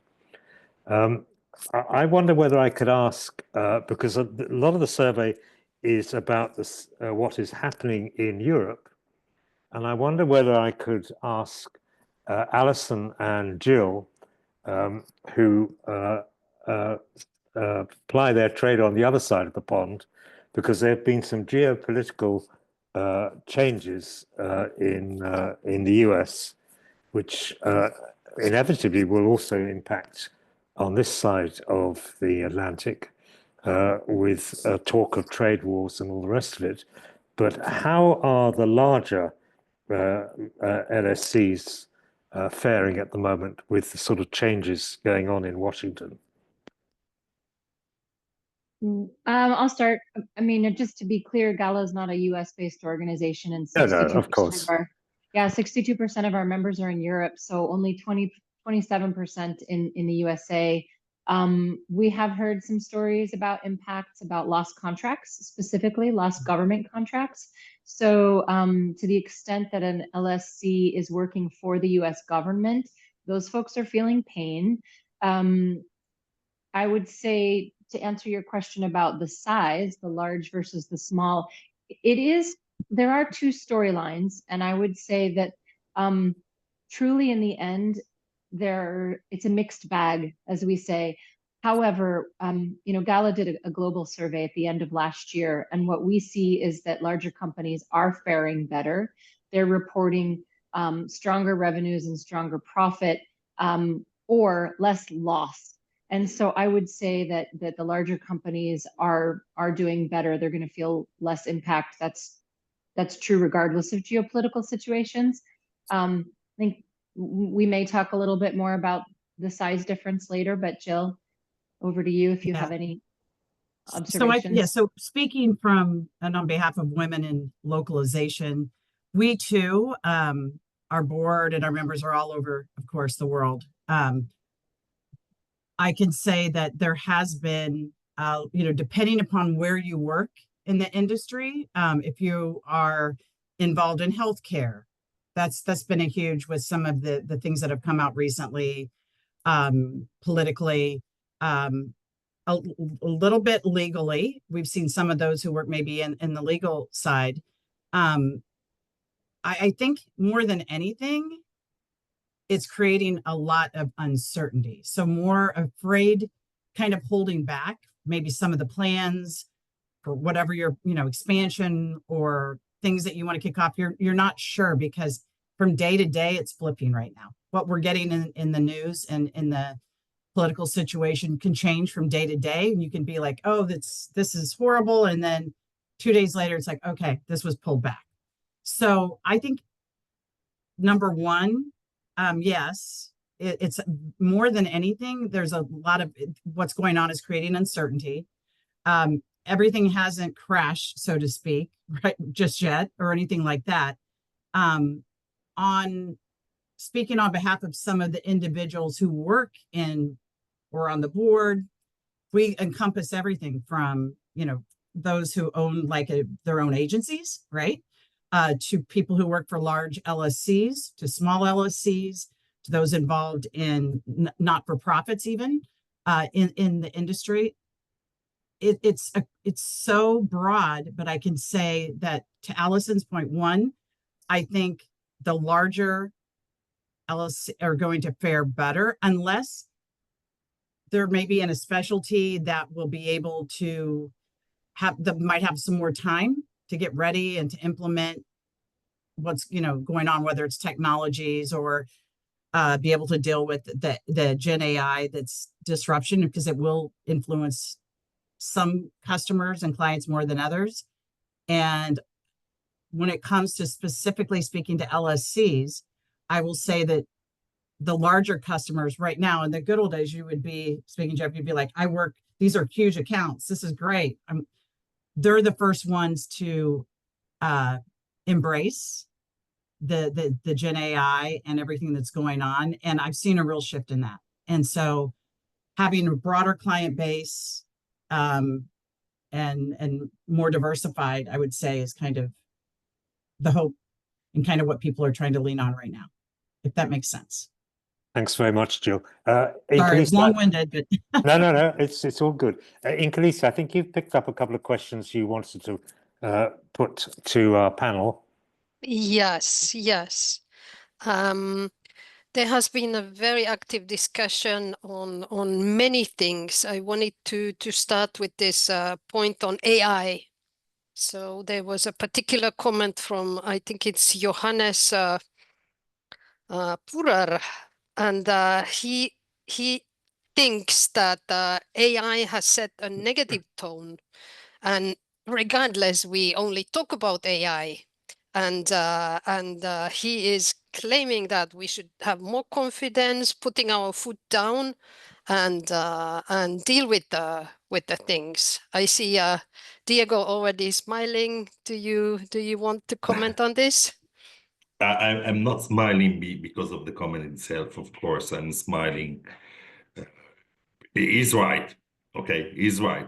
But I would argue that we are seeing every day newcomers to our industry that are claiming they are replacing us with AI. So the narrative is not coming from us only. It's coming from outside of the industry, and that's the biggest threat that I see. There are tech companies that have nothing to do with translation, that they have no language expertise within their companies, and they're coming and threatening our businesses. And if we don't talk about AI, and this is happening, it's pretty clear now that it's happening. If we don't talk about AI, I think that these guys from other industries will just come and replace us from one day to another. So it's not avoiding talking about AI that we are defending ourselves. We should rather talk with our customers and educate them so that they understand what value we can provide with our language expertise. That would be my answer. Could I just follow up on another thing? Actually, it's our old friend Chris Durbin Hello, Chris. Thank you for tuning in. She's picked up something you said during your section on LSCs, Diego, about certification has become less of an item. I have to say, the EU HEC has been running a series of updates on ISO, and we've had just 3 updates. We've had 800 people tuning in, and there is still a thirst for knowledge. So I just wonder whether the survey, I mean, she's maybe I noted it down wrong. Only 29% of respondents require ISO 17100, which of course we know is going to be updated shortly. Is that your experience? My experience is exactly that. We've been recently re-audited for ISO 17100 and the machine translation one, too long to pronounce, and the quality one, so 901. And today, one of my project managers asked me, do we already have the new certificates? And we don't have any interest from customers about the certification, from end customers. We only have that from other companies, other translation companies. The end customers are becoming more and more, and this is not necessarily bad, interested about the process rather than how you got, well, the product, sorry, the end results rather than the process. And I'm not sure this is necessarily a complete bad thing to happen, but that's exactly my experience. I saw Chris's comment, and you can see that at page 11, but I guess you are on it already. Yeah. But I just wondered, I don't know whether Christos is still with us, but obviously there are a number of LSCs that have framework agreements with the Commission, and whether the Commission is looking for that kind of certification before they put their work to LSCs. Maybe if Christos has... I am here, Jeffrey. Right. I don't know whether that's still a requirement from the Commission for your external suppliers. We are not necessarily registering in our call for proposals for tenders for those that don't work with us to have that certification. Okay, that's not a requirement. But of course, it's an advantage. Of course. Okay, and I see Heike smiling very quietly in the background. Heike, and you got your hand up too. How very polite. Hello. Where are you? Thank you so much. I can't totally agree here. I mean, we look into a very heterogeneous market, and translation is everywhere. But if you look at the big international corporations and their global procurement processes, here I really can confirm on that standards in general and the relevant ISO standards are still very, very important. I would say otherwise you won't be able to get any bigger volumes and orders. And so we still need all the certifications which relate to our translation and language industry processes. But I also would like to draw the attention on IT security, which is a much more important topic, and also certification labels. So like the ISO 27, I think 001, and also TISAX for the automotive industry. So yes, standards are definitely a very important factor. Also for auditing management in translation and language companies. So it's not just about the text quality, but also the service quality, the management quality. And as I think Chris Kurz mentioned that, sorry, Dr. Chris Kurz, Christopher Kurz, about the standard of the MT evaluation. So a lot of standards around, and they are really important. Thanks for that. And before I bring Rudy in, I have to say the profile of the people who've been attending the first 3 of our webinars, there's another one, I think on the 24th of April, stand by for information. It's not just companies, it's individuals, freelance professionals are joining in, interpreters who want to know more. Rudy, you have a burning comment. Well, burning, not really, but I want to confirm what Heike says. First of all, it's not everywhere.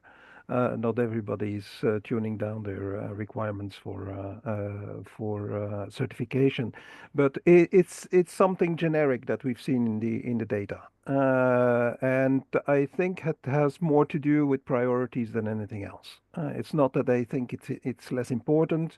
It's simply that I think that other things are more urgent, and that's it, in my opinion.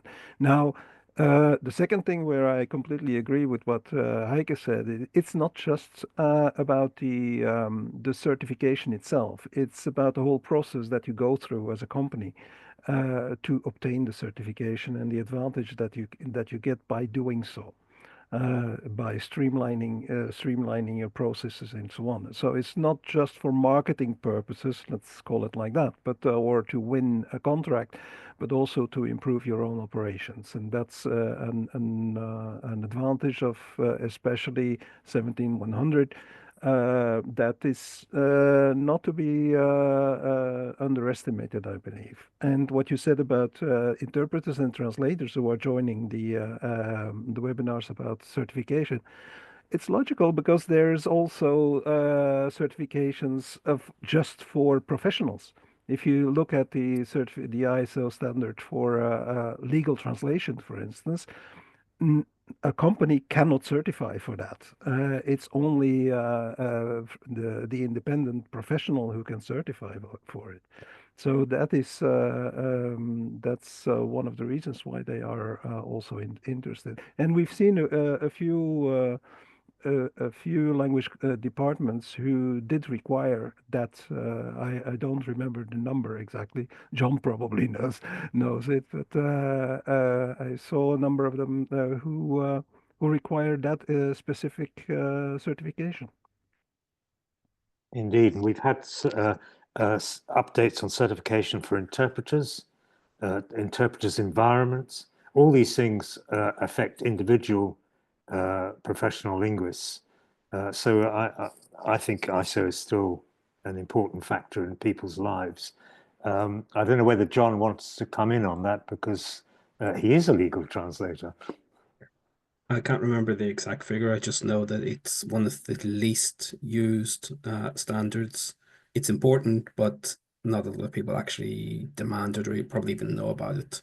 And then not a lot of people are being certified for it, though it is an interesting standard. Yeah. And certainly my clients don't ask for it. So it maybe tunes into what Diego was saying. And also I saw one of the comments from Chris Durbin as well, like she's been working in the sector for so many years and her direct clients as well are not asking for certification. Reputation counts for everything. You two have got such great reputations. Why would they ask for whether you comply with a standard? Is my thought on that. Let me just go. Gold standard. You are the gold standard, indeed. I just wanted to go back to the polls. There's a couple of other ones here. There was a question here. Have you seen cases of clients leaving because they thought AI would do the trick and then come back to the professionals when they realized it was problematic? We've got 27%. I lost clients, but don't know why. I definitely lost clients because of AI, 44%. And 30% says I offer post-editing and 1 new client. So people who adapt seem to be winning out. They seem to be adapting and getting new clients. But things will level out in the future, I guess. Can I Yes, please do. Come in. Yes, bringing another topic because there's a lot of discussion and I've been monitoring it. And I would like to talk about bring a topic that Andrea has suggested. Can we talk about opportunities that new technologies bring and the new profiles? And I think it's also interesting for our newcomers. So they are realistic, but what are the opportunities? So please, anyone who wants to bring their thoughts on this. Thank you. Well, about that, I think that's actually one of the issues that I wanted to mention, is that although there are opportunities, and I saw in the survey said there's only one real trend, right? Rise of AI, machine translation, and other technologies. And I think Christos and Inides also mentioned that tech savviness, stepping into the industry, now requires tech savviness, among other things. And I think the issue with that is that from something, if I can say this about the students that I personally know, that's not really the profiles usually of the students that decide to go into translation studies. They're really good at writing, they're great at languages, but they didn't necessarily expect that translation studies would require them to use all these technologies like Trados, Multiterm, DeepL, and so on. The profiles don't really seem to match, and the inherent interests of the people who start studies that I personally know don't really seem to match that, unfortunately. I see, Heike has her hand up. Is it Heike? Yeah, I Yep. also, Rudy, would you like to be first, Rudy? Or shall I just start? No, I just start. I think it was a legacy hand, or was it? No, I think it was a fresh hand. But Alexander, I think you made a fantastic point here. But I'm very optimistic. So I personally think, and this is also something I can report from our national associations within EU-ATC and all the, also the small and middle-sized companies around. So being a good linguist doesn't necessarily conflict to be tech savvy. I'm totally convinced, and we can see that because it's not that all the companies are doing badly or see a loss in turnover. There are quite a lot of companies and also independent professionals who are doing very good business. But you have to be agile, you have to be adaptive, and you shouldn't hate tech, because I think and AI isn't the enemy. We should embrace it, as Jill said. We should consider it being a team member, but still keep in mind that in the end, in order to tune a text for its purpose and what it ever should do and send out a message, then you will need, in the end, you will need a human being and a very, very good linguist. So I think all those who are not really passionate about languages, they will face a hard time. So I think we will lose those who are medium qualified. But if you love linguistics and if you love languages, please stay on board. We will need you all. And I see a bright future, actually. And just in combination with technology, we can't do without, none of us can. But there has to be a good balance. But I don't want to talk too long. I see a lot of hands raising, and my colleagues might have different opinions or be in line. Could we get Oh, sorry, Rudy first, then Yeah. then Alison, and then John. Actually, I totally agree with you, Heike. The only thing that I see is that it's going to be a challenge for universities, not that much for the students themselves. It's how you teach that combination of language and technology. How do you make it attractive to, and how do you position it as something positive, rather than always bashing on AI and on MT?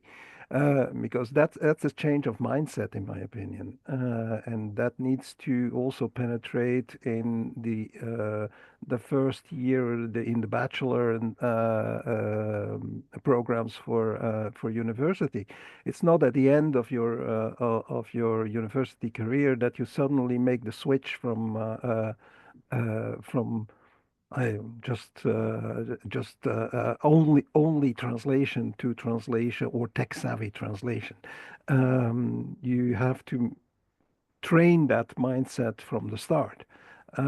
It's if you can use ChatGPT to write a letter to someone in another language, then you can use ChatGPT or Mistral or whatever to help in translation work as well, or to help a client do certain things, because more and more translators will evolve into language consultants rather than pure translators. Okay, it's not going to happen in next year or the year after, but in the end, it will. For those who are students today, they will experience it without any doubt. So it's the sooner they embrace it, the better. That's all I have to say for that. Okay, Alison, you want to jump in there? Sure. I think the short answer is we don't know yet. We don't know what the roles are going to be and what the skills are going to be and even what the strategies are going to be. And Rudy said, the mindsets are changing too. And right now we're in the middle of this profound transformation. We're not finished with it yet.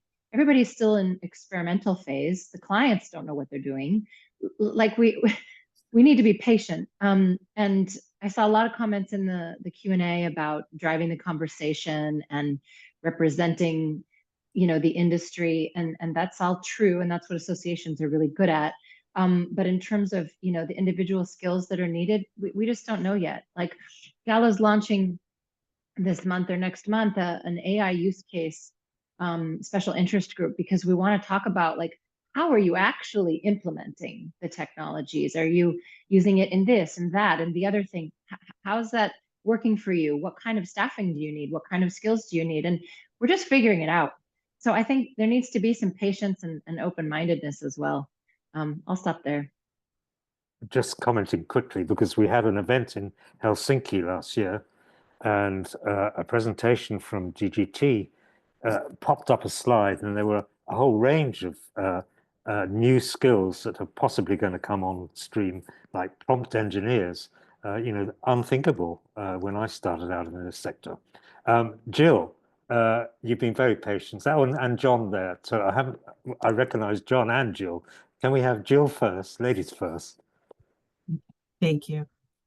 So couple points. Alison hit it on the head when she said, I mean, some of the largest companies in the world, tech companies, are figuring this out now, believe it or not, meaning within the localization space, in translation space. So the one thing I would say is from our standpoint, from Women in Loc, for example, we're having it's free. It's March 25th. So next week at 5 p.m. CET, there is a 65-minute presentation from an AI researcher that it's called Gen AI from Prompt to Performance. So it's about writing good prompts, prompt engineering. When we hear prompt engineering, a lot of people thought, oh, you have to be an engineer. That's not what that means at all. It's a fancy term, but you can learn this. And so it's real use cases that are going to be shared. And so I think the biggest thing is we have to be patient, but I would say be curious, learn everything you can. You never know what's actually going to happen too.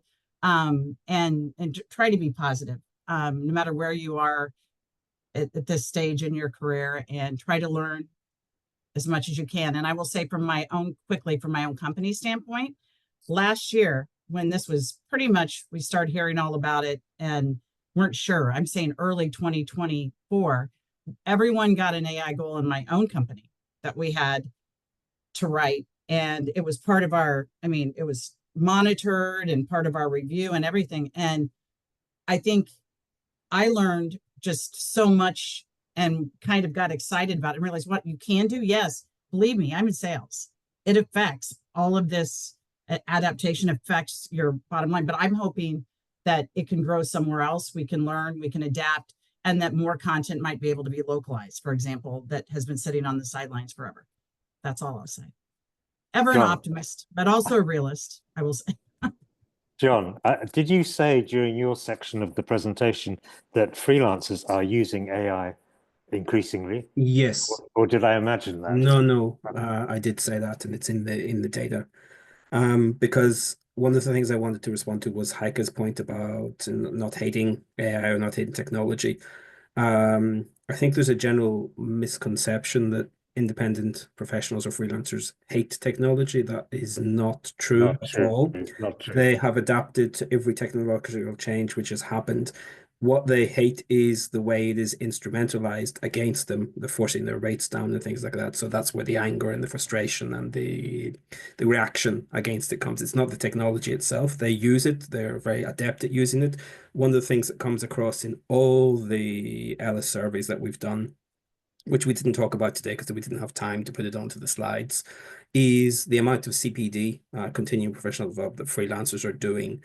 And every single year, the biggest subject that people do CPD on is technology and improving their tech skills and how to use these technologies and so on and so forth.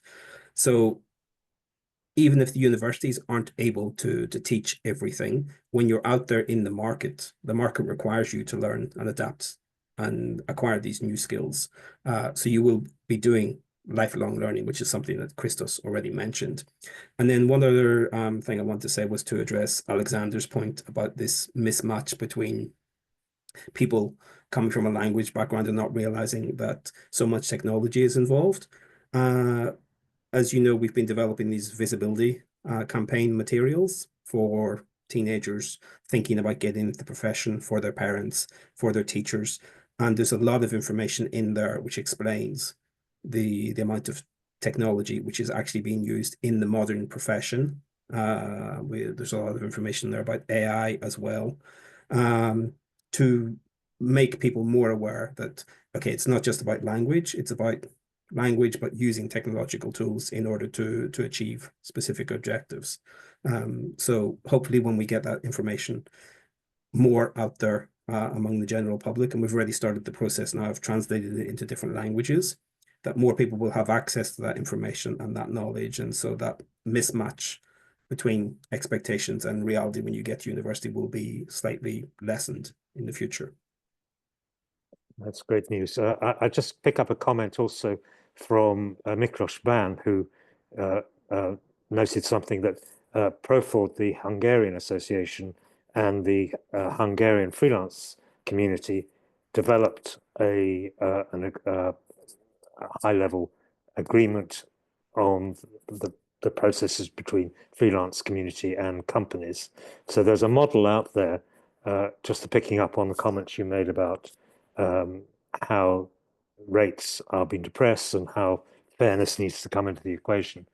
Alexander, you've been very patient. Do you want to come in with a comment? Yeah, thank you for all your answers. About what John said, that's really interesting. I didn't know. I think it's a great idea because, I just wanted to clarify. When I mentioned the different profiles and so on, I wasn't being negative. In fact, I myself, I'm even more interested about these technologies than translation itself. I just meant to say it because I was trying to find an answer to why there were less and less students in our studies, which is something I noticed myself too. And so I think it's a great idea, what you mentioned there, John. Because, it was pointed out in the surveys that students and teachers are struggling to find internships, but in one of my internships, It was the opposite. It was the head of terminology who told me she hasn't had interns in a few years and she would love to have more, but she isn't getting any. There were only 3 students studying terminology in my year, which is apparently way less than before. So yeah, I was saying that because maybe that's why. Thank you for that. Diego, you want to jump in? I came last, so I don't want to go before someone else. I saw Christos and Alexandra, maybe even first. Okay, Alexandra, we have a comment, by the way, complimenting your glasses, Diego. I thought I might just add that into the mix. Thank you. Are you on a commission as usual? Okay, let's have Alexandra. You've got a burning comment. Not burning, but the future will be really the mixed masters, for example, because we in Vienna, we have a mixed master, which is really language technology, which means that linguists and IT specialists are put together after an entrance exam, and they can study language technology, which is although for the group dynamic very important, because as you said, as Alexander said, many of our students believe that loving languages is plenty of it for doing our courses, but that's not the case.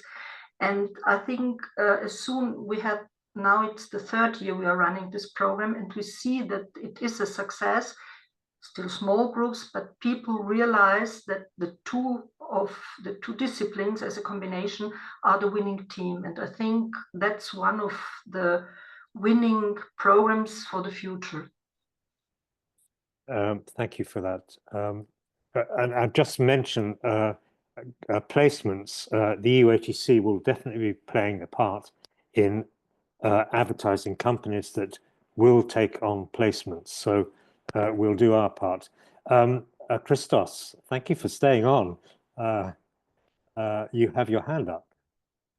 Yeah, I had difficulty finding how to raise my hand, so in the end I found it. Thanks. Look, first of all, let me say that we are employing within the EU institutions close to 4,000 translators. Point 1. Point 2, this need will stay because we're a public administration. And within all of the institutions that we work, we will continue to need to translate legislation, directives, policies, and so on. So the need for translators will always be there. So that, at least in the public administration context that we operate, 4,000 translators between the various institutions of the EU. The second point I wanted to mention is that we are publishing competitions to recruit people, as from this year, on an annual basis continuously. This is a strategic decision we took a few months ago. As we speak, we are running 8 language competitions, language combinations, and we will be doing this on a rotating basis so that we complete within 3 years the cycle of all 24 EU official languages. So that means that we are covering all languages within EU with competitions for people, for graduates, for people that would be interested, professionals, to join us in the midst of the translation community in the EU institutions. So that need will remain. So that's the first thing that I wanted to make sure that everybody understands. Opportunities exist. Opportunities will continue to exist, especially in public institutions like us, where, and maybe I need to say this again, for us, translation is a legal obligation. If we don't translate legislation, policy, and all the rest in all 24 languages, neither the European Parliament nor the European Council can adopt anything. So this need will continue to stay with us. The other thing I wanted to say is that discussions on technology, for me, like I said before, are non-discussions anymore. Technology is there, will always be there. It will continue to advance, and AI is here to stay.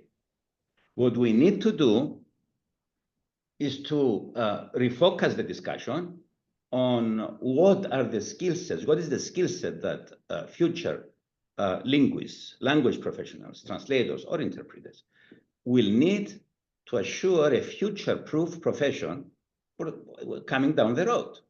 And that is not whether we will have AI or not use AI or other technologies. That is about what sort of specialization can I put on top of my basic translator skill sets, on top of my language skill set, on top of my technological savvy knowledge, digital skill set. And that is how people will be differentiated and become more employable. So we have different layers in the profile that we have now. We have the basic translation skill sets, we have the language skill sets, we have the digital skill sets, and let's stop this discussion about technology or not technology, AI or not AI, because it's preventing us from focusing on the last layer, which is the specialization. What sort of specialties and advantages or competitive advantages can students or other professionals gain from, for example, specializing in editing, in clear writing, in domain competencies, specialized translations in public health, or generally in energy files, and so on and so forth. And I'm only mentioning a few. I don't want to take the floor for longer, but I just wanted to share these feelings. Thank you. I think I sat through one of your speeches in London 2 years ago. Was it 2 years ago or 3 years ago? Where you said AI has been a focus for the Commission for 5-7 years. So it's nothing new. People are catching up with the Commission these days. Right, now, Diego, you come on. I mean, my comment might have become obsolete. I just want to go back to the academia. And the European Commission is doing a great job in connecting the EMT network with the industry. This I want to mention with the Lean Group that I'm part of. And the EMT universities are really doing the best to adapt. They have amazing programs. They are facilitating placements of students with all the difficulties of, over border placements, and they're doing an amazing job. I believe I represent ELIA here, that is an association of language companies. I do believe that we cannot assume to get students like 100% ready from the academia. This is not going to happen ever. And we need to have our own responsibility in training the students. Academia is, for me, is for education. And these I'm, borrowing from Beninato, academia is for education, and the company should play the role in training the students. The students that are now enrolled into translation programs, they really, how can academia cope with the pace that technology is advancing? It's impossible. We need to do our own job. I know many companies and many associations are trying to do that. With my company, we have developed a program for training the students or the professionals, and I know other companies that are doing an amazing job in that. This is our own responsibility, and we should stop complaining about students not being ready for us. We should do our own part. That was my comment. I wonder whether, well, we've got in Kalisa, but Valentin, I don't know whether you'd like to comment on some of these points that have been, your next gen, you're a fine example of the next generation. Yeah, what I remember the most is what Alison and Jill said, I think, that actually it's hard to foresee. And yeah, that's also what I think, because I cannot, it's hard for me to have an image of the exact job I'm gonna have, because probably maybe it doesn't exist yet. I don't know, maybe some of you are having job that didn't exist when you were studying, and yeah, it's hard to foresee. And I must admit that so I'm actually done with my master's degree, and I'm still studying this year because I'm taking 2 other focuses, as we say. And one of them is in teaching. So, it's a bit of a backup plan, but the goal would still be, like, the best case scenario would be to find something in the industry, and if not, then a part-time job as teaching, and then part-time freelance translator. And I think it's one of the way to have both stability and still be in the industry. Make sure you join Fit Europe. Now, Inka-Lisa, you had your hand up. You're going to say something? Yes. I'm not sure whether I was allowed to do that, but I wanted to conclude this, and also wanted to say to Valentin that you're absolutely right. I mean, you might not know where you end up, but you have a lot of skills that that will certainly help you, and that has happened to a lot of us. We didn't know. And then there was something that enabled us to find work. But I wanted to conclude with the skills, indeed, because at European level, because we all know it's a special situation in our times, and Europe wants to step up also, not only the translation profession, but Europe wants to step up. There are some flagship projects, and one of them is the Union of Skills. And this is building up knowledge and repositories of skills that are needed so Europe can face all these challenges. One of them is, of course, AI. And I've been a little bit involved in it, and I want to promote one of the initiatives. Me and my interpreter colleagues, I'm not sure they are here to listen, but certainly agree with me that we would like to promote the Knowledge Center for Translation and Interpretation, where we plan to have all the resources and information on skills that are needed, and also the project that John mentioned, which is about visibility for the profession, informing people before they study before they start their studies, what is implied when you become a translator, interpreter. I think there's audiovisual translation also mentioned. So all these profiles, and also mentioned to the new profiles. So stay tuned, and please go and Google, it's KCTI, as we like to call it, but we already have some things there, but we plan to have also career corners where people can learn about professions and ask about things. But for and foremost, I would like to build it as a place where you can also find about the skills and test your skills for translation. So that was what I wanted to say, and now I give it the floor back to Jeffrey. I don't know. Well, I'm keeping an eye on the comments. Are coming so thick and fast. It's hard to keep up with all of them, and I'm going to need your help here, Inka-Lisa. But I wonder whether actually I don't know what our end time is, but we've got a lot of people still tuned in, nearly 200 people still on the line. So it's I don't want to end this prematurely, but I just wondered whether we ought to just make our wonderful interpreters, who are getting on the spot training and getting paid for it, and give them some accolade. Heike, do you want to say a few words about our interpreters? I apologize, everyone. My unfamiliarity with the Zoom platform for webinars made sure that no one heard anything for the first 10 minutes, but Heike. Yes, of course. And maybe the interpreters want to switch their cameras on, and you all keep your cameras on. I'm afraid I think we have to close the session, Jeffrey, because we have to end at past.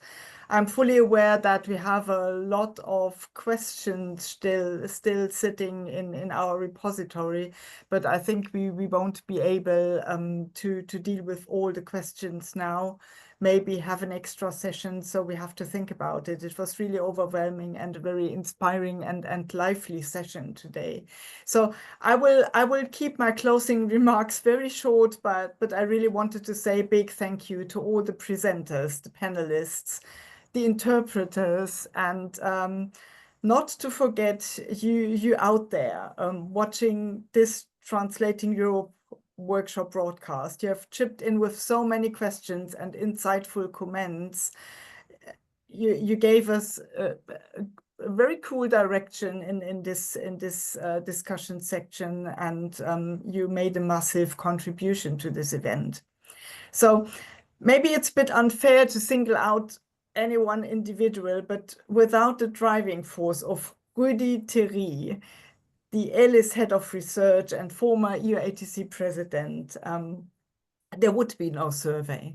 Of course, he's not done this on his own. ELIS is a wonderful example of a language industry collaboration, which is also fostered by the European Commission and the Lind Expert Group, and also sponsored by the European Commission.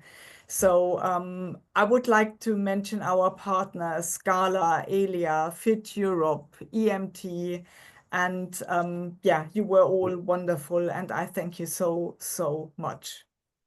Women in localization as well. Women in localization. Oh, Jill, sorry, please. You will get an extra round of applause. Sorry for this. Thank you. Being a woman in localization myself, I really shouldn't forget about this very, very important organization. Can I just say, just remind people, the slide deck and the full report will be available after this event from the ELIS website. That's elis-research.org. Those of you who've been popping in the comments and questions, can I have a certificate? If you look in your inbox, I sent everyone an email before we started. There's a link to send it direct to me. I promise I will deal with them. Everyone who needs a certificate will get one.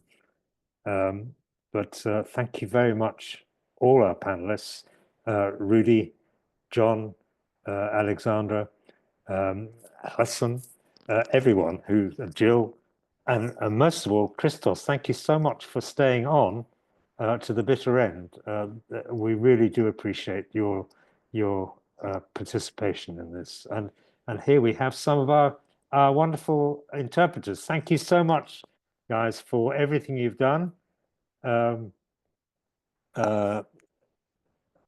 We're getting lots of compliments on the work you've been doing. So you've done a brilliant job. Thank you very much. And apologies again for my technical ineptitude at the beginning. Okay, I think we have come to the end. I don't know whether we've gotten a way of capturing all these questions and comments, but I'm sure there will be. But thank you so much. It's time to end and probably go and have your supper, or for Jill and Alison, probably go and have your breakfast now. So thank you so much, guys, for giving up your time. Bye for now. Thank you so much. Bye-bye, everyone. Thank Thank you, you. everybody. Bye-bye. Bye. Thank you very much. Bye-bye.